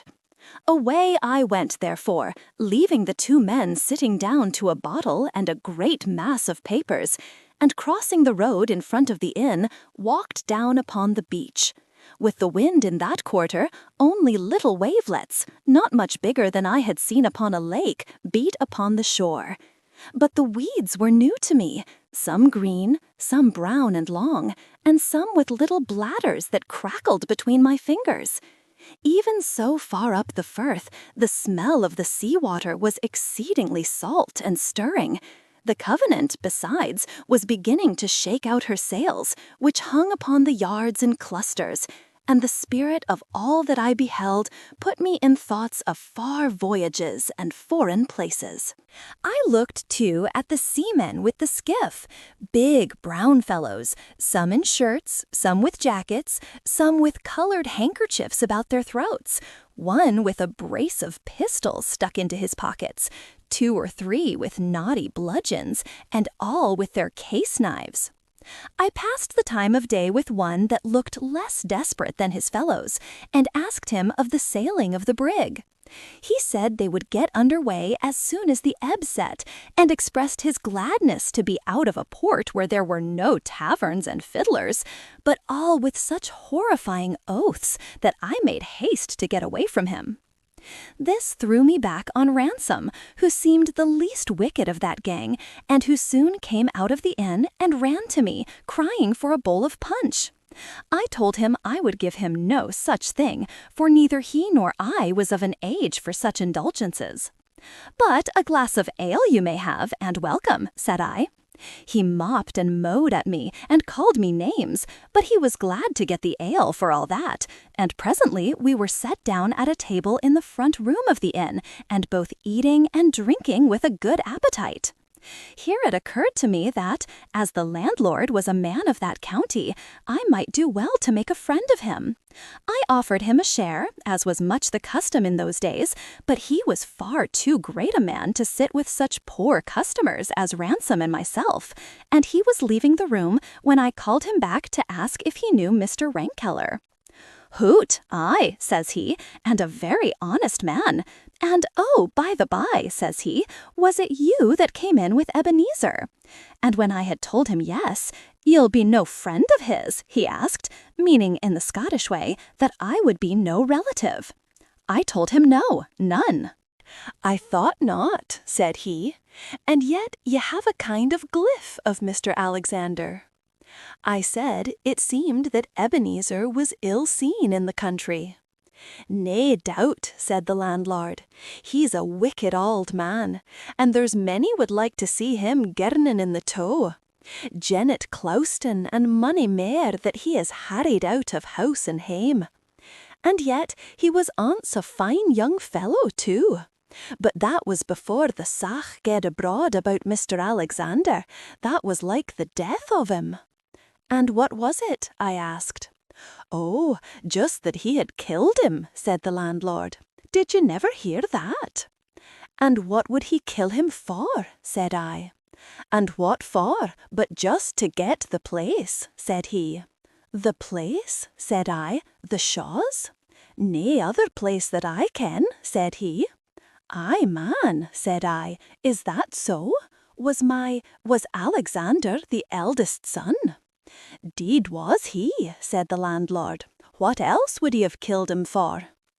And with that he went away, as he had been impatient to do from the beginning. Of course, I had guessed it a long while ago, but it is one thing to guess, another to know, and I sat stunned with my good fortune, and could scarce grow to believe that the same poor lad who had trudged in the dust from Ettrick Forest not 2 days ago was now one of the rich of the earth, and had a house and broad lands, and might mount his horse tomorrow. All these pleasant things, and 1,000 others, crowded into my mind as I sat staring before me out of the inn window, and paying no heed to what I saw. Only I remember that my eye lighted on Captain Hosison down on the pier among his seamen, and speaking with some authority. And presently he came marching back towards the house, with no mark of a sailor's clumsiness, but carrying his fine, tall figure with a manly bearing, and still with the same sober, grave expression on his face.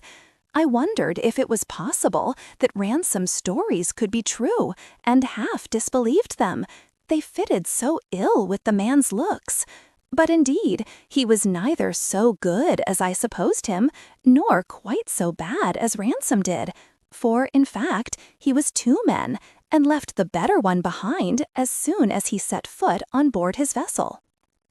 The next thing, I heard my uncle calling me, and found the pair in the road together. It was the captain who addressed me, and that with an air, very flattering to a young lad, of grave equality. "Sir," said he, "Mr. Balfour tells me great things of you, and for my own part, I like your looks.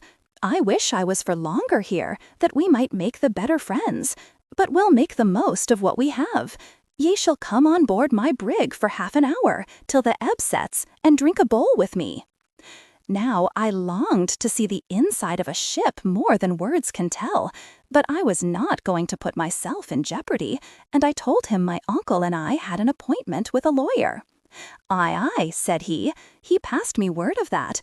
But, ye see, the boat'll set ye ashore at the town pier, and that's but a penny stone-cast from Rankeeler's house." And here he suddenly leaned down and whispered in my ear, "Take care of the old Tod, he means mischief. Come aboard till I can get a word with ye." And then, passing his arm through mine, he continued aloud, as he set off towards his boat, "But come, what can I bring ye from the Carolinas? Any friend of Mr. Balfour's can command. A roll of tobacco? Indian featherwork? A skin of a wild beast?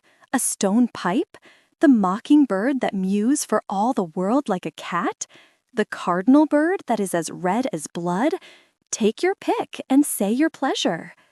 By this time we were at the boatside, and he was handing me in. I did not dream of hanging back. I thought, the poor fool, that I had found a good friend and helper, and I was rejoiced to see the ship. As soon as we were all set in our places, the boat was thrust off from the pier and began to move over the waters. And what with my pleasure in this new movement, and my surprise at our low position, and the appearance of the shores, and the growing bigness of the brig as we drew near to it, I could hardly understand what the captain said, and must have answered him at random.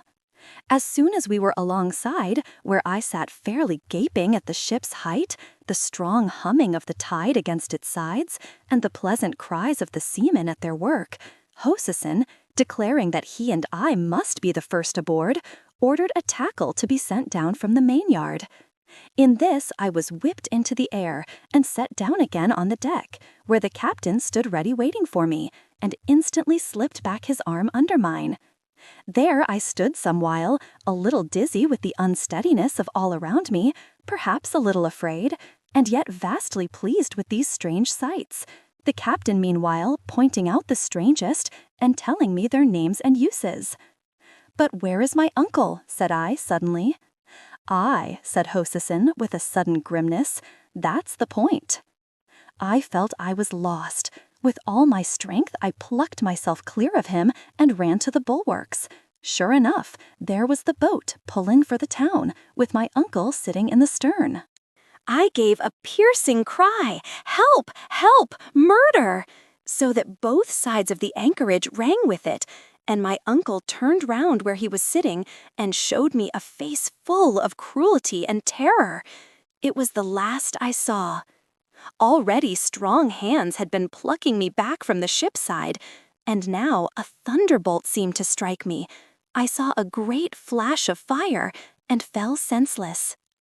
Chapter 7. I Go to Sea in the Brig Covenant of Dysart. I came to myself in darkness, in great pain, bound hand and foot, and deafened by many unfamiliar noises. There sounded in my ears a roaring of water, as of a huge mill dam, the thrashing of heavy sprays, the thundering of the sails, and the shrill cries of seamen. The whole world now heaved giddily up, and now rushed giddily downward.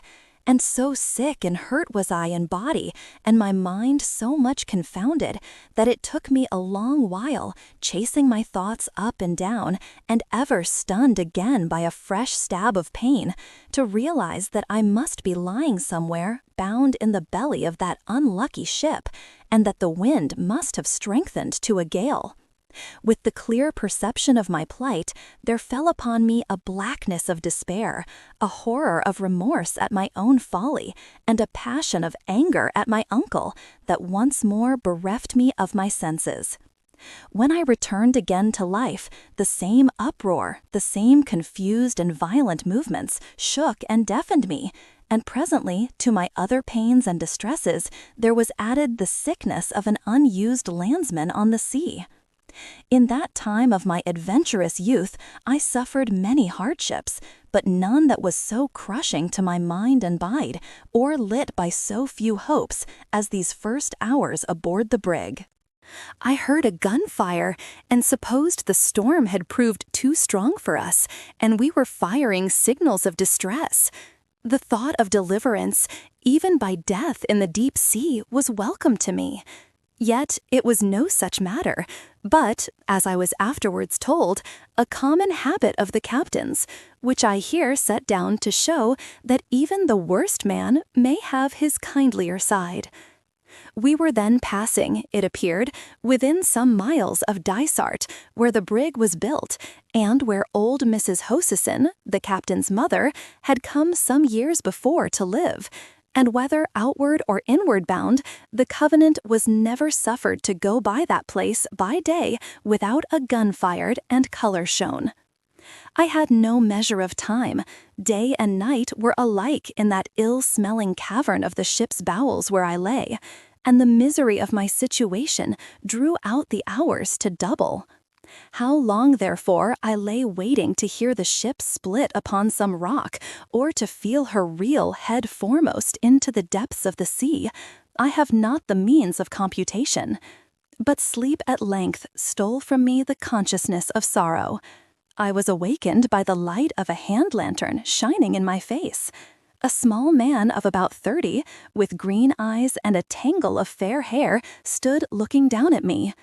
"Well," said he, "how goes it?" I answered by a sob, and my visitor then felt my pulse and temples, and set himself to wash and dress the wound upon my scalp. "Aye," said he, "a sore dunt. What, man? Cheer up. The world's no done. You've made a bad start of it, but you'll make a better. Have you had any meat?" I said I could not look at it, and thereupon he gave me some brandy and water in a tin pannikin, and left me once more to myself. The next time he came to see me, I was lying betwixt sleep and waking, my eyes wide open in the darkness, the sickness quite departed, but succeeded by a horrid giddiness and swimming that was almost worse to bear. I ached, besides, in every limb, and the cords that bound me seemed to be afire. The smell of the hole in which I lay seemed to have become a part of me, and during the long interval since his last visit, I had suffered tortures of fear. Now from the scurrying of the ship's rats that sometimes pattered on my very face, and now from the dismal imaginings that haunt the bed of fever. The glimmer of the lantern, as a trap opened, shone in like the heaven sunlight, and though it only showed me the strong, dark beams of the ship that was my prison, I could have cried aloud for gladness. The man with the green eyes was the first to descend the ladder, and I noticed that he came somewhat unsteadily. He was followed by the captain. Neither said a word, but the first set to and examined me, and dressed my wound as before, while Hosison looked me in my face with an odd black look. "Now, sir, you see for yourself," said the first. "A high fever, no appetite, no light, no meat. You see for yourself what that means." "I am no conjurer, Mr. Riak," said the captain. "Give me leave, sir," said Riak. "You've a good head upon your shoulders, and a good Scotch tongue to ask with, but I will leave you no manner of excuse. I want that boy taken out of this hole and put in the forecastle." "What ye may want, sir, is a matter of concern to nobody but yourself," returned the captain. "But I can tell ye that which is to be. Here he is, here he shall bide." "Admitting that you have been paid in a proportion," said the other, "I will crave leave humbly to say that I have not. Paid I am, and none too much, to be the second officer of this old tub, and you can very well if I do my best to earn it. But I was paid for nothing more." "If ye could hold back your hand from the tin pan, Mr. Riach, I would have no complaint to make of ye," returned the skipper. "And instead of asking riddles, I make bold to say that ye would keep your breath to cool your porridge. We'll be required on deck," he added in a sharper note, and set one foot upon the ladder. But Mr. Riach caught him by the sleeve. "Admitting that you have been paid to do a murder," he began. Hosison turned upon him with a flash. "What's that?" he cried. "What kind of talk is that?" "It seems it is the talk that you can understand," said Mr. Riach, looking him steadily in the face. "Mr. Riach, I have sailed with ye 3 cruises," replied the captain. "In all that time, sir, ye should have learned to know me. I'm a stiff man and a dour man, but for what ye say the now, fie, it comes from a bad heart and a black conscience. If ye say the lad will die—" "Aye, will he," said Mr. Riach. "Well, sir, is not that enough?" said Hosison. "Flit him where ye please." Thereupon the captain ascended the ladder, and I, who had lain silent throughout this strange conversation, beheld Mr. Riach turn after him and bow as low as to his knees in what was plainly a spirit of derision. Even in my then state of sickness, I perceived 2 things: that the mate was touched with liquor, as the captain hinted, and that, drunk or sober, he was like to prove a valuable friend. 5 minutes afterwards, my bonds were cut. I was hoisted on a man's back, carried up to the forecastle, and laid in a bunk on some sea blankets, where the first thing that I did was to lose my senses. It was a blessed thing indeed to open my eyes again upon the daylight, and to find myself in the society of men. The forecastle was a roomy place enough, set all about with berths, in which the men of the watch below were seated, smoking, or lying down asleep. The day being calm and the wind fair, the scuttle was open, and not only the good daylight, but from time to time, as the ship rolled, a dusty beam of sunlight shone in, and dazzled and delighted me. I had no sooner moved, moreover, than one of the men brought me a drink of something healing which Mr. Riach had prepared, and bade me lie still, and I should soon be well again. There were no bones broken, he explained. A clod on the head was Nathan. "Man," said he, "it was me that gave it ye."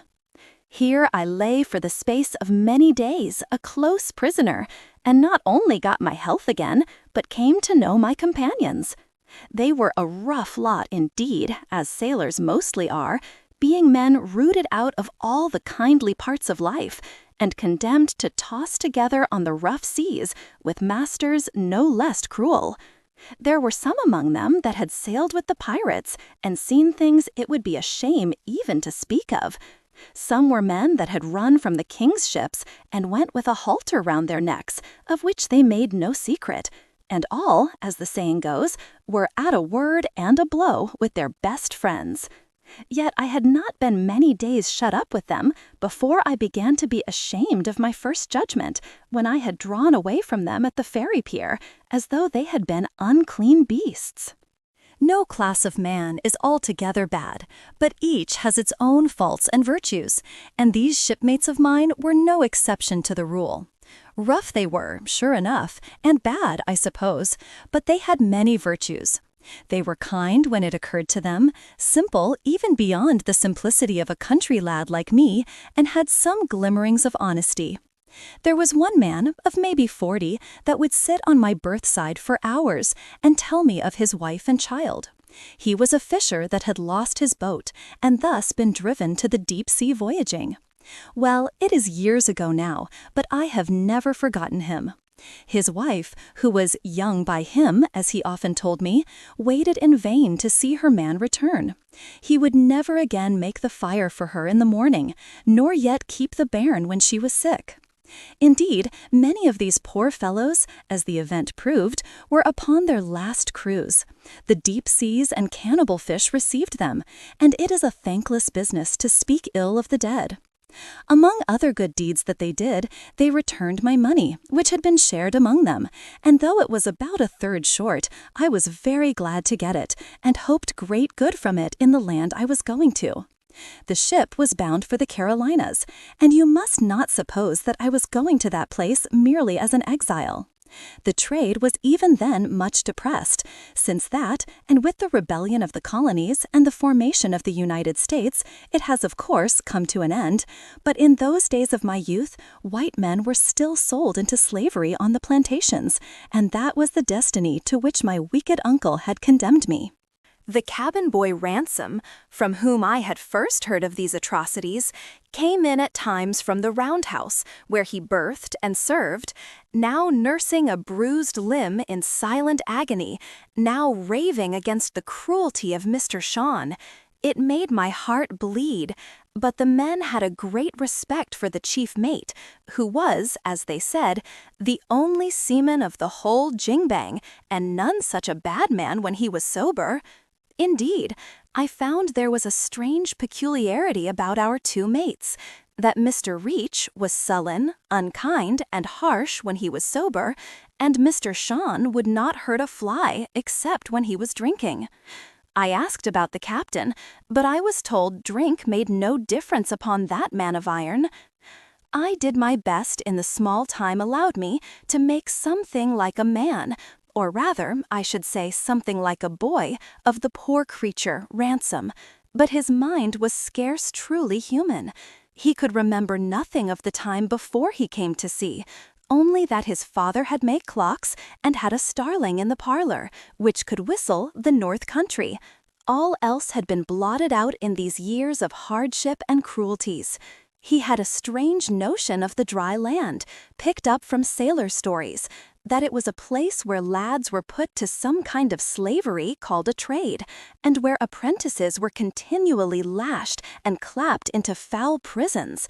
In a town, he thought every second person a decoy, and every third house a place in which seamen would be drugged and murdered. To be sure, I would tell him how kindly I had myself been used upon that dry land he was so much afraid of, and how well fed and carefully taught, both by my friends and my parents. And if he had been recently hurt, he would weep bitterly and swear to run away. But if he was in his usual crack-brain humor, or, still more, if he had had a glass of spirits in the roundhouse, he would deride the notion. It was Mr. Reach, heaven forgive him, who gave the boy drink, And it was, doubtless, kindly meant. But besides that it was ruin to his health, it was the pitifullest thing in life to see this unhappy, unfriended creature staggering and dancing and talking he knew not what. Some of the men laughed, but not all. Others would grow as black as thunder, thinking perhaps of their own childhood or their own children, and bid him stop that nonsense and think what he was doing. As for me, I felt ashamed to look at him, and the poor child still comes about me in my dreams. All this time, you should know, the Covenant was meeting continual headwinds and tumbling up and down against head seas, so that the scuttle was almost constantly shut, and the forecastle lighted only by a swinging lantern on a beam.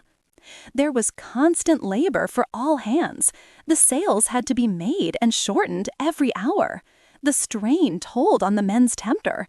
There was a growl of quarreling all day long from berth to berth. And as I was never allowed to set my foot on deck, you can picture to yourselves how weary of my life I grew to be, and how impatient for a change. And a change I was to get, as you shall hear, but I must first tell of a conversation I had with Mr. Reach, which put a little heart in me to bear my troubles. Getting him in a favorable stage of drink, for indeed he never looked near me when he was sober, I pledged him to secrecy and told him my whole story. He declared it was like a ballad, that he would do his best to help me, that I should have paper, pen, and ink, and write one line to Mr. Campbell and another to Mr. Rankulor, and that if I had told the truth, 10 to 1 he would be able, with their help, to pull me through and set me in my rights. And in the meantime, says he, keep your heart up. You're not the only one, I'll tell you that. There's many a man hoeing tobacco overseas that should be mounting his horse at his own door at home, many and many. And life is all a variorum at the best. Look at me. I'm a laird's son, and more than half a doctor, and here I am, man-jack to Hosison. I thought it would be civil to ask him for his story. He whistled loud. Never had one, said he. I like fun, that's all, and he skipped out of the forecastle. Chapter 8. The Roundhouse. One night, about 11 o'clock, a man of Mr. Riach's watch, which was on deck, came below for his jacket, and instantly there began to go a whisper about the forecastle that Shuan had done for him at last. There was no need of a name. We all knew who was meant, but we had scarce time to get the idea rightly in our heads, far less to speak of it, when the scuttle was again flung open and Captain Hosison came down the ladder. He looked sharply round the bunks in the tossing light of the lantern, and then, walking straight up to me, he addressed me, to my surprise, in tones of kindness. My man, said he, we want ye to serve in the roundhouse. You and Ransom are to change berths. Run away aft with ye.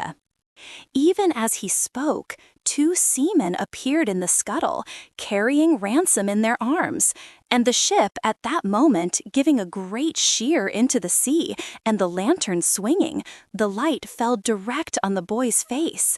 It was as white as wax, and had a look upon it like a dreadful smile. The blood in me ran cold, and I drew in my breath as if I had been struck. Run away aft with ye, cried Hosison. And at that I brushed by the sailors and the boy, who neither spoke nor moved, and ran up the ladder on deck. The brig was sheering swiftly and giddily through a long, cresting swell. She was on the starboard tack, and on the left hand, under the arched foot of the foresail, I could see the sunset still quite bright. This, at such an hour of the night, surprised me greatly, but I was too ignorant to draw the true conclusion that we were going north about round Scotland, and were now on the high sea between the Orkney and Shetland Islands, having avoided the dangerous currents of the Pentland Firth. For my part, who had been so long shut in the dark and knew nothing of headwinds, I thought we might be halfway or more across the Atlantic. And indeed, beyond that, I wondered a little at the lateness of the sunset light. I gave no heed to it and pushed on across the decks, running between the seas, catching at ropes, and only saved from going overboard by one of the hands on deck who had been always kind to me. The roundhouse, for which I was bound, and where I was now to sleep and serve, stood some 6 feet above the decks, and considering the size of the brig, was of good dimensions. Inside were a fixed table and bench and 2 berths, one for the captain and the other for the 2 mates, turn and turn about. It was all fitted with lockers from top to bottom, so as to stow away the officers' belongings and a part of the ship's stores. There was a second storeroom underneath, which you entered by a hatchway in the middle of the deck. Indeed, all the best of the meat and drink and the whole of the powder were collected in this place, and all the firearms, except the 2 pieces of brass ordnance, were set in a rack in the aftermost wall of the roundhouse. The most of the cutlasses were in another place. A small window with a shutter on each side and a skylight in the roof gave it light by day, and after dark there was a lamp always burning. It was burning when I entered, not brightly, but enough to show Mr. Shuan sitting at the table with the brandy bottle and a tin pannikin in front of him. He was a tall man, strongly made and very black, and he stared before him on the table like one stupid. He took no notice of my coming in, nor did he move when the captain followed and leant on the berth beside me, looking darkly at the mate. I stood in great fear of Hossein and had my reasons for it, but something told me I need not be afraid of him just then, and I whispered in his ear, "How is he?" He shook his head like one that does not know and does not wish to think, and his face was very stern. Presently, Mr. Rioch came in.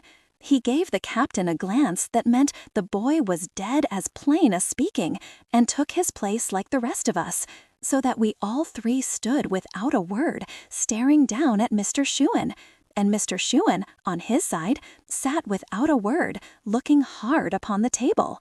All of a sudden, he put out his hand to take the bottle, and at that Mr. Rioch started forward and caught it away from him, rather by surprise than violence, crying out with an oath that there had been too much of this work altogether, and that a judgment would fall upon the ship. And as he spoke, the weather sliding door standing open, he tossed the bottle into the sea.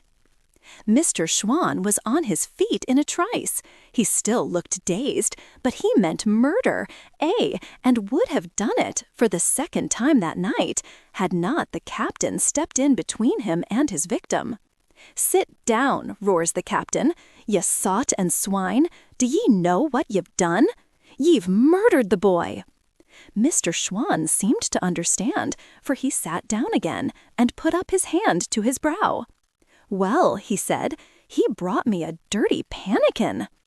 At that word, the captain and I and Mr. Rioch all looked at each other for a second with a kind of frightened look, and then Hossein walked up to his chief officer, took him by the shoulder, led him across to his bunk, and bade him lie down and go to sleep, as you might speak to a bad child. The murderer cried a little, but he took off his sea boots and obeyed. "Ah," cried Mr. Rioch with a dreadful voice, "ye should have interfered long syne. It's too late now." "Mr. Rioch," said the captain, "this night's work must never be Kent and Dysart. The boy went overboard, sir, that's what the story is, and I would give £5 out of my pocket, it was true." He turned to the table. "What made ye throw the good bottle away?" he added. "There was nae sense in that, sir. Here, David, draw me another. There in the bottom locker." And he tossed me a key. "You'll need a glass yourself, sir," he added to Rioch. "Yon was an ugly thing to see." So the pair sat down and hobnobbed, and while they did so, the murderer, who had been lying and whimpering in his berth, raised himself upon his elbow and looked at them and at me. That was the first night of my new duties, and in the course of the next day I had got well into the run of them. I had to serve at the meals, which the captain took at regular hours, sitting down with the officer who was off duty. All the day through, I would be running with a dram to one or other of my 3 masters. And at night, I slept on a blanket thrown on the deck boards at the aftermost end of the roundhouse and right in the draught of the 2 doors. It was a hard and a cold bed, nor was I suffered to sleep without interruption, for someone would be always coming in from deck to get a dram, and when a fresh watch was to be set, 2 and sometimes all 3 would sit down and brew a bowl together. How they kept their health I know not, any more than how I kept my own. And yet, in other ways, it was an easy service. There was no cloth to lay. The meals were either of oatmeal porridge or salt junk, except twice a week when there was duff. And though I was clumsy enough and, not being firm on my sea legs, sometimes fell with what I was bringing them, both Mr. Reach and the captain were singularly patient. I could not but fancy they were making up leeway with their consciences, and that they would scarce have been so good with me if they had not been worse with Ransom. As for Mr. Showen, the drink, or his crime, or the 2 together, had certainly troubled his mind. I cannot say I ever saw him in his proper wits. He never grew used to my being there, stared at me continually, sometimes, I could have thought, with terror, and more than once drew back from my hand when I was serving him. I was pretty sure from the first that he had no clear mind of what he had done, and on my second day in the roundhouse I had the proof of it. We were alone, and he had been staring at me a long time, when all at once up he got, as pale as death, and came close up to me, to my great terror. But I had no cause to be afraid of him. "You were not here before?" he asked. "No, sir," said I. "There was another boy?" he asked again, and when I had answered him, "Ah," says he, "I thought that," and went and sat down without another word except to call for brandy. You may think it strange, but for all the horror I had, I was still sorry for him. He was a married man with a wife in Leith, but whether or no he had a family, I have now forgotten. I hope not. Altogether, it was no very hard life for the time it lasted, which, as you are to hear, was not long. I was as well fed as the best of them. Even their pickles, which were the great dainty, I was allowed my share of. And had I liked, I might have been drunk from morning to night, like Mr. Shawn. I had company, too, and good company of its sort. Mr. Reach, who had been to the college, spoke to me like a friend when he was not sulking, and told me many curious things, and some that were informing. And even the captain, though he kept me at the stick's end the most part of the time, would sometimes unbuckle a bit, and tell me of the fine countries he had visited. The shadow of poor Ransom, to be sure, lay on all 4 of us, and on me and Mr. Shawn in particular, most heavily. And then I had another trouble of my own. Here I was, doing dirty work for 3 men that I looked down upon, and one of whom, at least, should have hung upon a gallows. That was for the present. And as for the future, I could only see myself slaving alongside of Negroes in the tobacco fields. Mr. Riach, perhaps from caution, would never suffer me to say another word about my story. The captain, whom I tried to approach, rebuffed me like a dog, and would not hear a word. And as the days came and went, my heart sank lower and lower, till I was even glad of the work which kept me from thinking. Chapter 9. The Man with the Belt of Gold. More than a week went by, in which the ill luck that had hitherto pursued the Covenant upon this voyage grew yet more strongly marked. Some days she made a little way, others she was driven actually back. At last we were beaten so far to the south that we tossed and tacked to and fro the whole of the 9th day, within sight of Cape Wrath and the wild, rocky coast on either hand of it.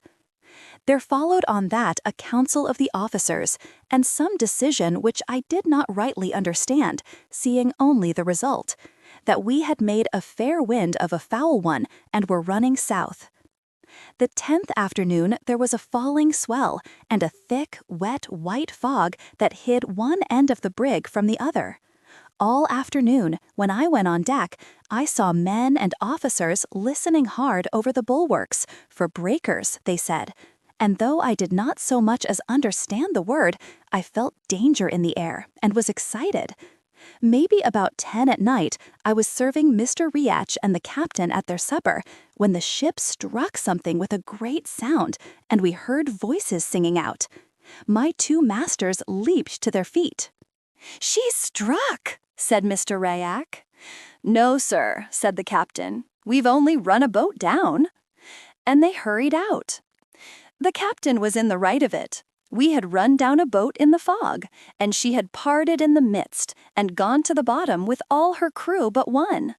This man, as I heard afterwards, had been sitting in the stern as a passenger, while the rest were on the benches rowing. At the moment of the blow, the stern had been thrown into the air, and the man, having his hands free, and for all he was encumbered with a frieze overcoat that came below his knees, had leaped up and caught hold of the brig's bowsprit. It showed he had luck and much agility and unusual strength, that he should have thus saved himself from such a pass. And yet, when the captain brought him into the roundhouse, and I set eyes on him for the first time, he looked as cool as I did. He was smallish in stature, but well set and as nimble as a goat.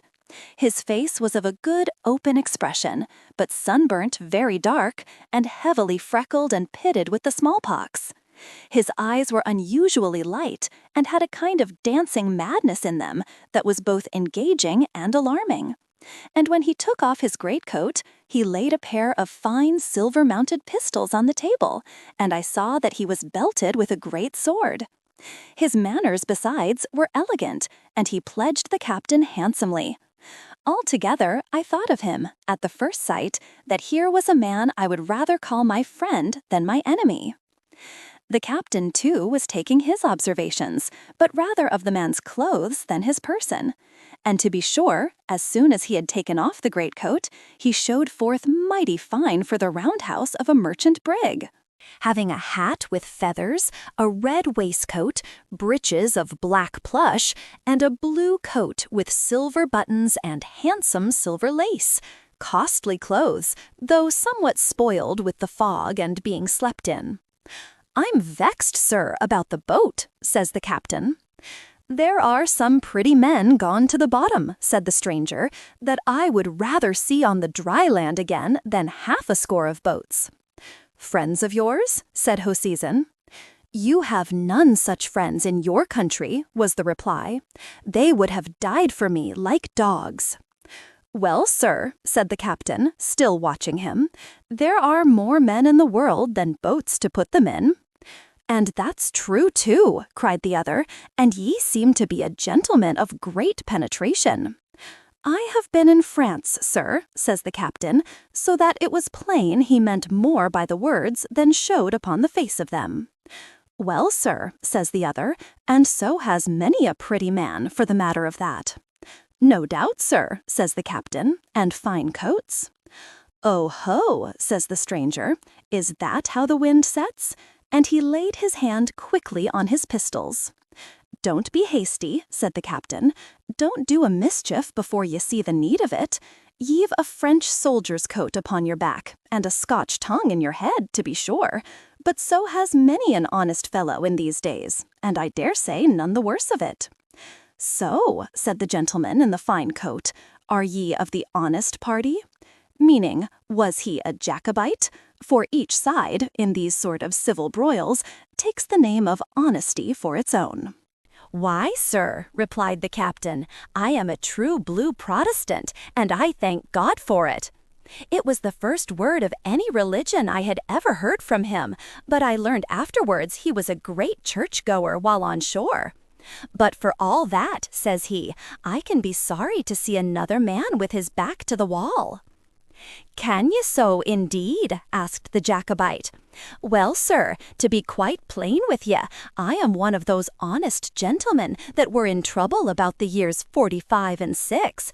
And, to be still quite plain with ye, if I got into the hands of any of the red-coated gentry, it's like it would go hard with me. Now, sir, I was for France, and there was a French ship cruising here to pick me up, but she gave us the go-by in the fog, as I wish from the heart that ye had done yourself. And the best that I can say is this, if ye can set me ashore where I was going, I have that upon me will reward you highly for your trouble." "In France?" says the captain. "No, sir, that I cannot do. But where ye come from, we might talk of that." And then, unhappily, he observed me standing in my corner, and packed me off to the galley to get supper for the gentlemen. I lost no time, I promise you, and when I came back into the roundhouse, I found the gentleman had taken a money belt from about his waist, and poured out a guinea or two upon the table. The captain was looking at the guineas, and then at the belt, and then at the gentleman's face, and I thought he seemed excited. "Half of it," he cried, "and I'm your man." The other swept back the guineas into the belt and put it on again under his waistcoat. "I have told ye, sir," said he, "that not one doit of it belongs to me. It belongs to my chieftain," and here he touched his hat. "And while I would be but a silly messenger to grudge some of it, that the rest might come safe, I should show myself a hound indeed if I bought my own carcass any too dear. 30 guineas on the seaside, or 60 if ye set me on the Linnaloch. Take it if you will, if not, ye can do your worst." "Aye," said Hosison, "and if I give you over to the soldiers?" "Ye would make a fool's bargain," said the other. "My chief, let me tell you, sir, is forfeited, like every honest man in Scotland. His estate is in the hands of the man they call King George, and it is his officers that collect the rents, or try to collect them. But for the honour of Scotland, the poor tenant bodies take a thought upon their chief lying in exile, and this money is a part of that very rent for which King George is looking. Now, sir, ye seem to me to be a man that understands things. Bring this money within the reach of government, and how much of it'll come to you?" "Little enough, to be sure," said Hosison, and then, "if they knew," he added dryly. "But I think, if I was to try, that I could hold my tongue about it." "Ah, but I'll begoke ye there," cried the gentleman. "Play me false, and I'll play you cunning. If a hand is laid upon me, they shall ken what money it is." "Well," returned the captain, "what must be must. 60 guineas, and done. Here's my hand upon it." "And here's mine," said the other. And thereupon the captain went out, rather hurriedly, I thought, and left me alone in the roundhouse with the stranger. At that period, so soon after the 45, there were many exiled gentlemen coming back at the peril of their lives, either to see their friends or to collect a little money. And as for the Highland chiefs that had been forfeited, it was a common matter of talk how their tenants would stint themselves to send them money. And their clansmen outfaced the soldiery to get it in, and run the gauntlet of our great navy to carry it across. All this I had, of course, heard tell of, and now I had a man under my eyes whose life was forfeit on all these counts, and upon one more, for he was not only a rebel and a smuggler of rents, but had taken service with King Louis of France. And as if all this were not enough, he had a belt full of golden guineas round his loins. Whatever my opinions, I could not look on such a man without a lively interest. "And so you're a Jacobite," said I, as I set meat before him. "Aye," said he, beginning to eat, "and you, by your long face, should be a Whig." "Betwixt and between," said I, not to annoy him, for indeed I was as good a Whig as Mr. Campbell could make me. "And that's nothin'," said he, "but I'm sayin', Mr. Betwixt and Between," he added, "this bottle of yours is dry, and it's hard if I'm to pay 60 guineas and be grudged a dram upon the back of it." "I'll go and ask for the key," said I, and stepped on deck. The fog was as close as ever, but the swell almost down. They had laid the brig to, not knowing precisely where they were, and the wind, what little there was of it, not serving well for their true course. Some of the hands were still hearkening for breakers, but the captain and the 2 officers were in the waist with their heads together. It struck me, I don't know why, that they were after no good, and the first word I heard, as I drew softly near, more than confirmed me. It was Mr. Rioch, crying out as if upon a sudden thought. Couldn't we wile him out of the roundhouse? "He's better where he is," returned Hosison. "He hasn't room to use his sword." "Well, that's true," said Rieck, "but he's hard to come at." "Hut," said Hosison, "we can get the man in talk, one upon each side, and pin him by the 2 arms. Or, if that'll not hold, sir, we can make a run by both the doors and get him underhand before he has the time to draw." At this hearing, I was seized with both fear and anger at these treacherous, greedy, bloody men that I sailed with. My first mind was to run away. My second was bolder. "Captain," said I, "the gentleman is seeking a dram, and the bottle's out. Will you give me the key?" They all started and turned about. "Why, here's our chance to get the firearms," Rieck cried, and then to me, "Hark ye, David," he said, "do ye ken where the pistols are?" "Aye, aye," put in Hosison, "David kens. David's a good lad. Ye see, David, my man, yon wild Hielandman is a danger to the ship, besides being a rank foe to King George, God bless him." I had never been so be-Davided since I came on board, but I said yes, as if all I heard were quite natural. "The trouble is," resumed the captain, "that all our firelocks, great and little, are in the roundhouse under this man's nose, likewise the powder. Now, if I or one of the officers was to go in and take them, he would fall to thinking. But a lad like you, David, might snap up a horn and a pistol or 2 without remark. And if you can do it cleverly, I'll bear it in mind when it'll be good for you to have friends. And that's when we come to Carolina." Here, Mr. Rieck whispered him a little. "Very right, sir," said the captain, and then to myself, "And see here, David, yon man has a belt full of gold, and I give you my word that you shall have your fingers in it." I told him I would do as he wished, though indeed I had scarce breath to speak with, and upon that he gave me the key of the spirit locker, and I began to go slowly back to the roundhouse. What was I to do? They were dogs and thieves. They had stolen me from my own country. They had killed poor Ransom. And was I to hold the candle to another murder? But then, upon the other hand, there was the fear of death very plain before me. For what could a boy and a man, if they were as brave as lions, against a whole ship's company? I was still arguing it back and forth, and getting no great clearness, when I came into the roundhouse and saw the Jacobite eating his supper under the lamp, and at that my mind was made up all in a moment. I have no credit by it. It was by no choice of mine, but as if by compulsion, that I walked right up to the table and put my hand on his shoulder. "Do you want to be killed?" said I. He sprang to his feet and looked a question at me, as clear as if he had spoken. "Oh," cried I, "they're all murderers here. It's a ship full of them. They've murdered a boy already. Now it's you." "Aye, aye," said he, "but they haven't got me yet." And then, looking at me curiously, "Will you stand with me?" "That will I," said I. "I am no thief, nor yet murderer. I'll stand by you." "Why, then," said he, "what's your name?" "David Balfour," said I. And then, thinking that a man with so fine a coat must like fine people, I added for the first time, "of Shaw's." It never occurred to him to doubt me, for a Highlander is used to see great gentlefolk in great poverty. But as he had no estate of his own, my words nettled a very childish vanity he had. "My name is Stewart," he said, drawing himself up. "Alan Breck, they call me.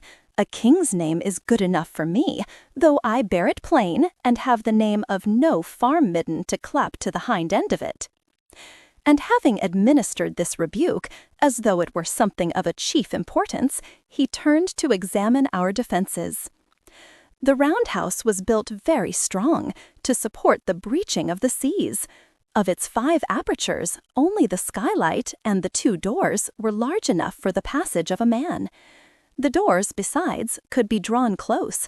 They were of stout oak and ran in grooves, and were fitted with hooks to keep them either shut or open, as the need arose.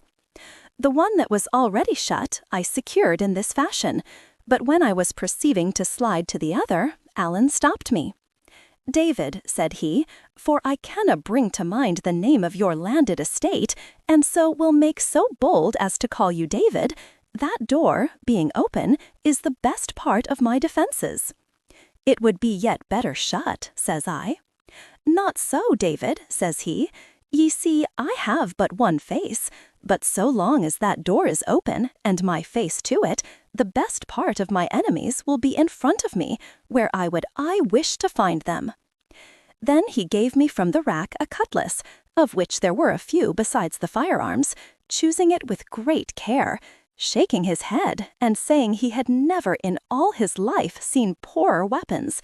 And next he set me down to the table with a powder horn, a bag of bullets, and all the pistols, which he bade me charge.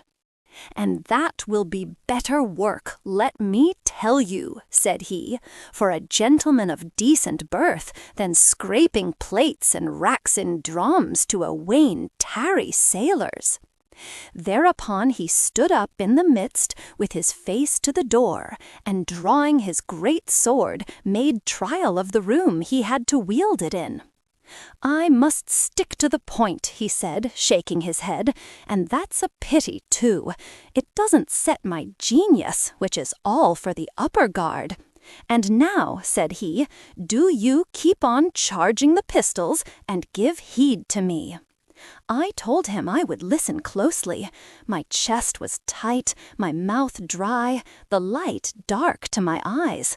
The thought of the numbers that were soon to leap in upon us kept my heart in a flutter, and the sea, which I heard washing round the brig, and where I thought my dead body would be cast ere morning, ran in my mind strangely. "First of all," said he, "how many are against us?" I reckoned them up, and such was the hurry of my mind, I had to cast the numbers twice. 15, said I. Alan whistled. "Well," said he, "that can't be cured. And now, follow me. It is my part to keep this door, where I look for the main battle. In that ye have no hand. And mind, and dinna fire to this side, unless they get me down, for I would rather have 10 foes in front of me than one friend like you cracking pistols at my back." I told him, indeed, I was no great shot. "And that's very bravely said," he cried, in a great admiration of my candour. "There's many a pretty gentleman that wouldn't a dare to say it." "But then, sir," said I, "there is the door behind you, which they may perhaps break in." "Aye," said he, "and that is a part of your work. No sooner the pistol's charged than ye must climb up into yon bed where you're handy at the window, and if they lift hand against the door, you're to shoot. But that's not all. Let's make a bit of a soldier of ye, David. What else have ye to guard?" "There's the skylight," said I. "But indeed, Mr. Stewart, I would need to have eyes upon both sides to keep the two of them, for when my face is at the one, my back is to the other." "And that's very true," said Alan. "But have ye no ears to your head?" "To be sure," cried I. "I must hear the bursting of the glass." "Ye have some rudiments of sense," said Alan grimly.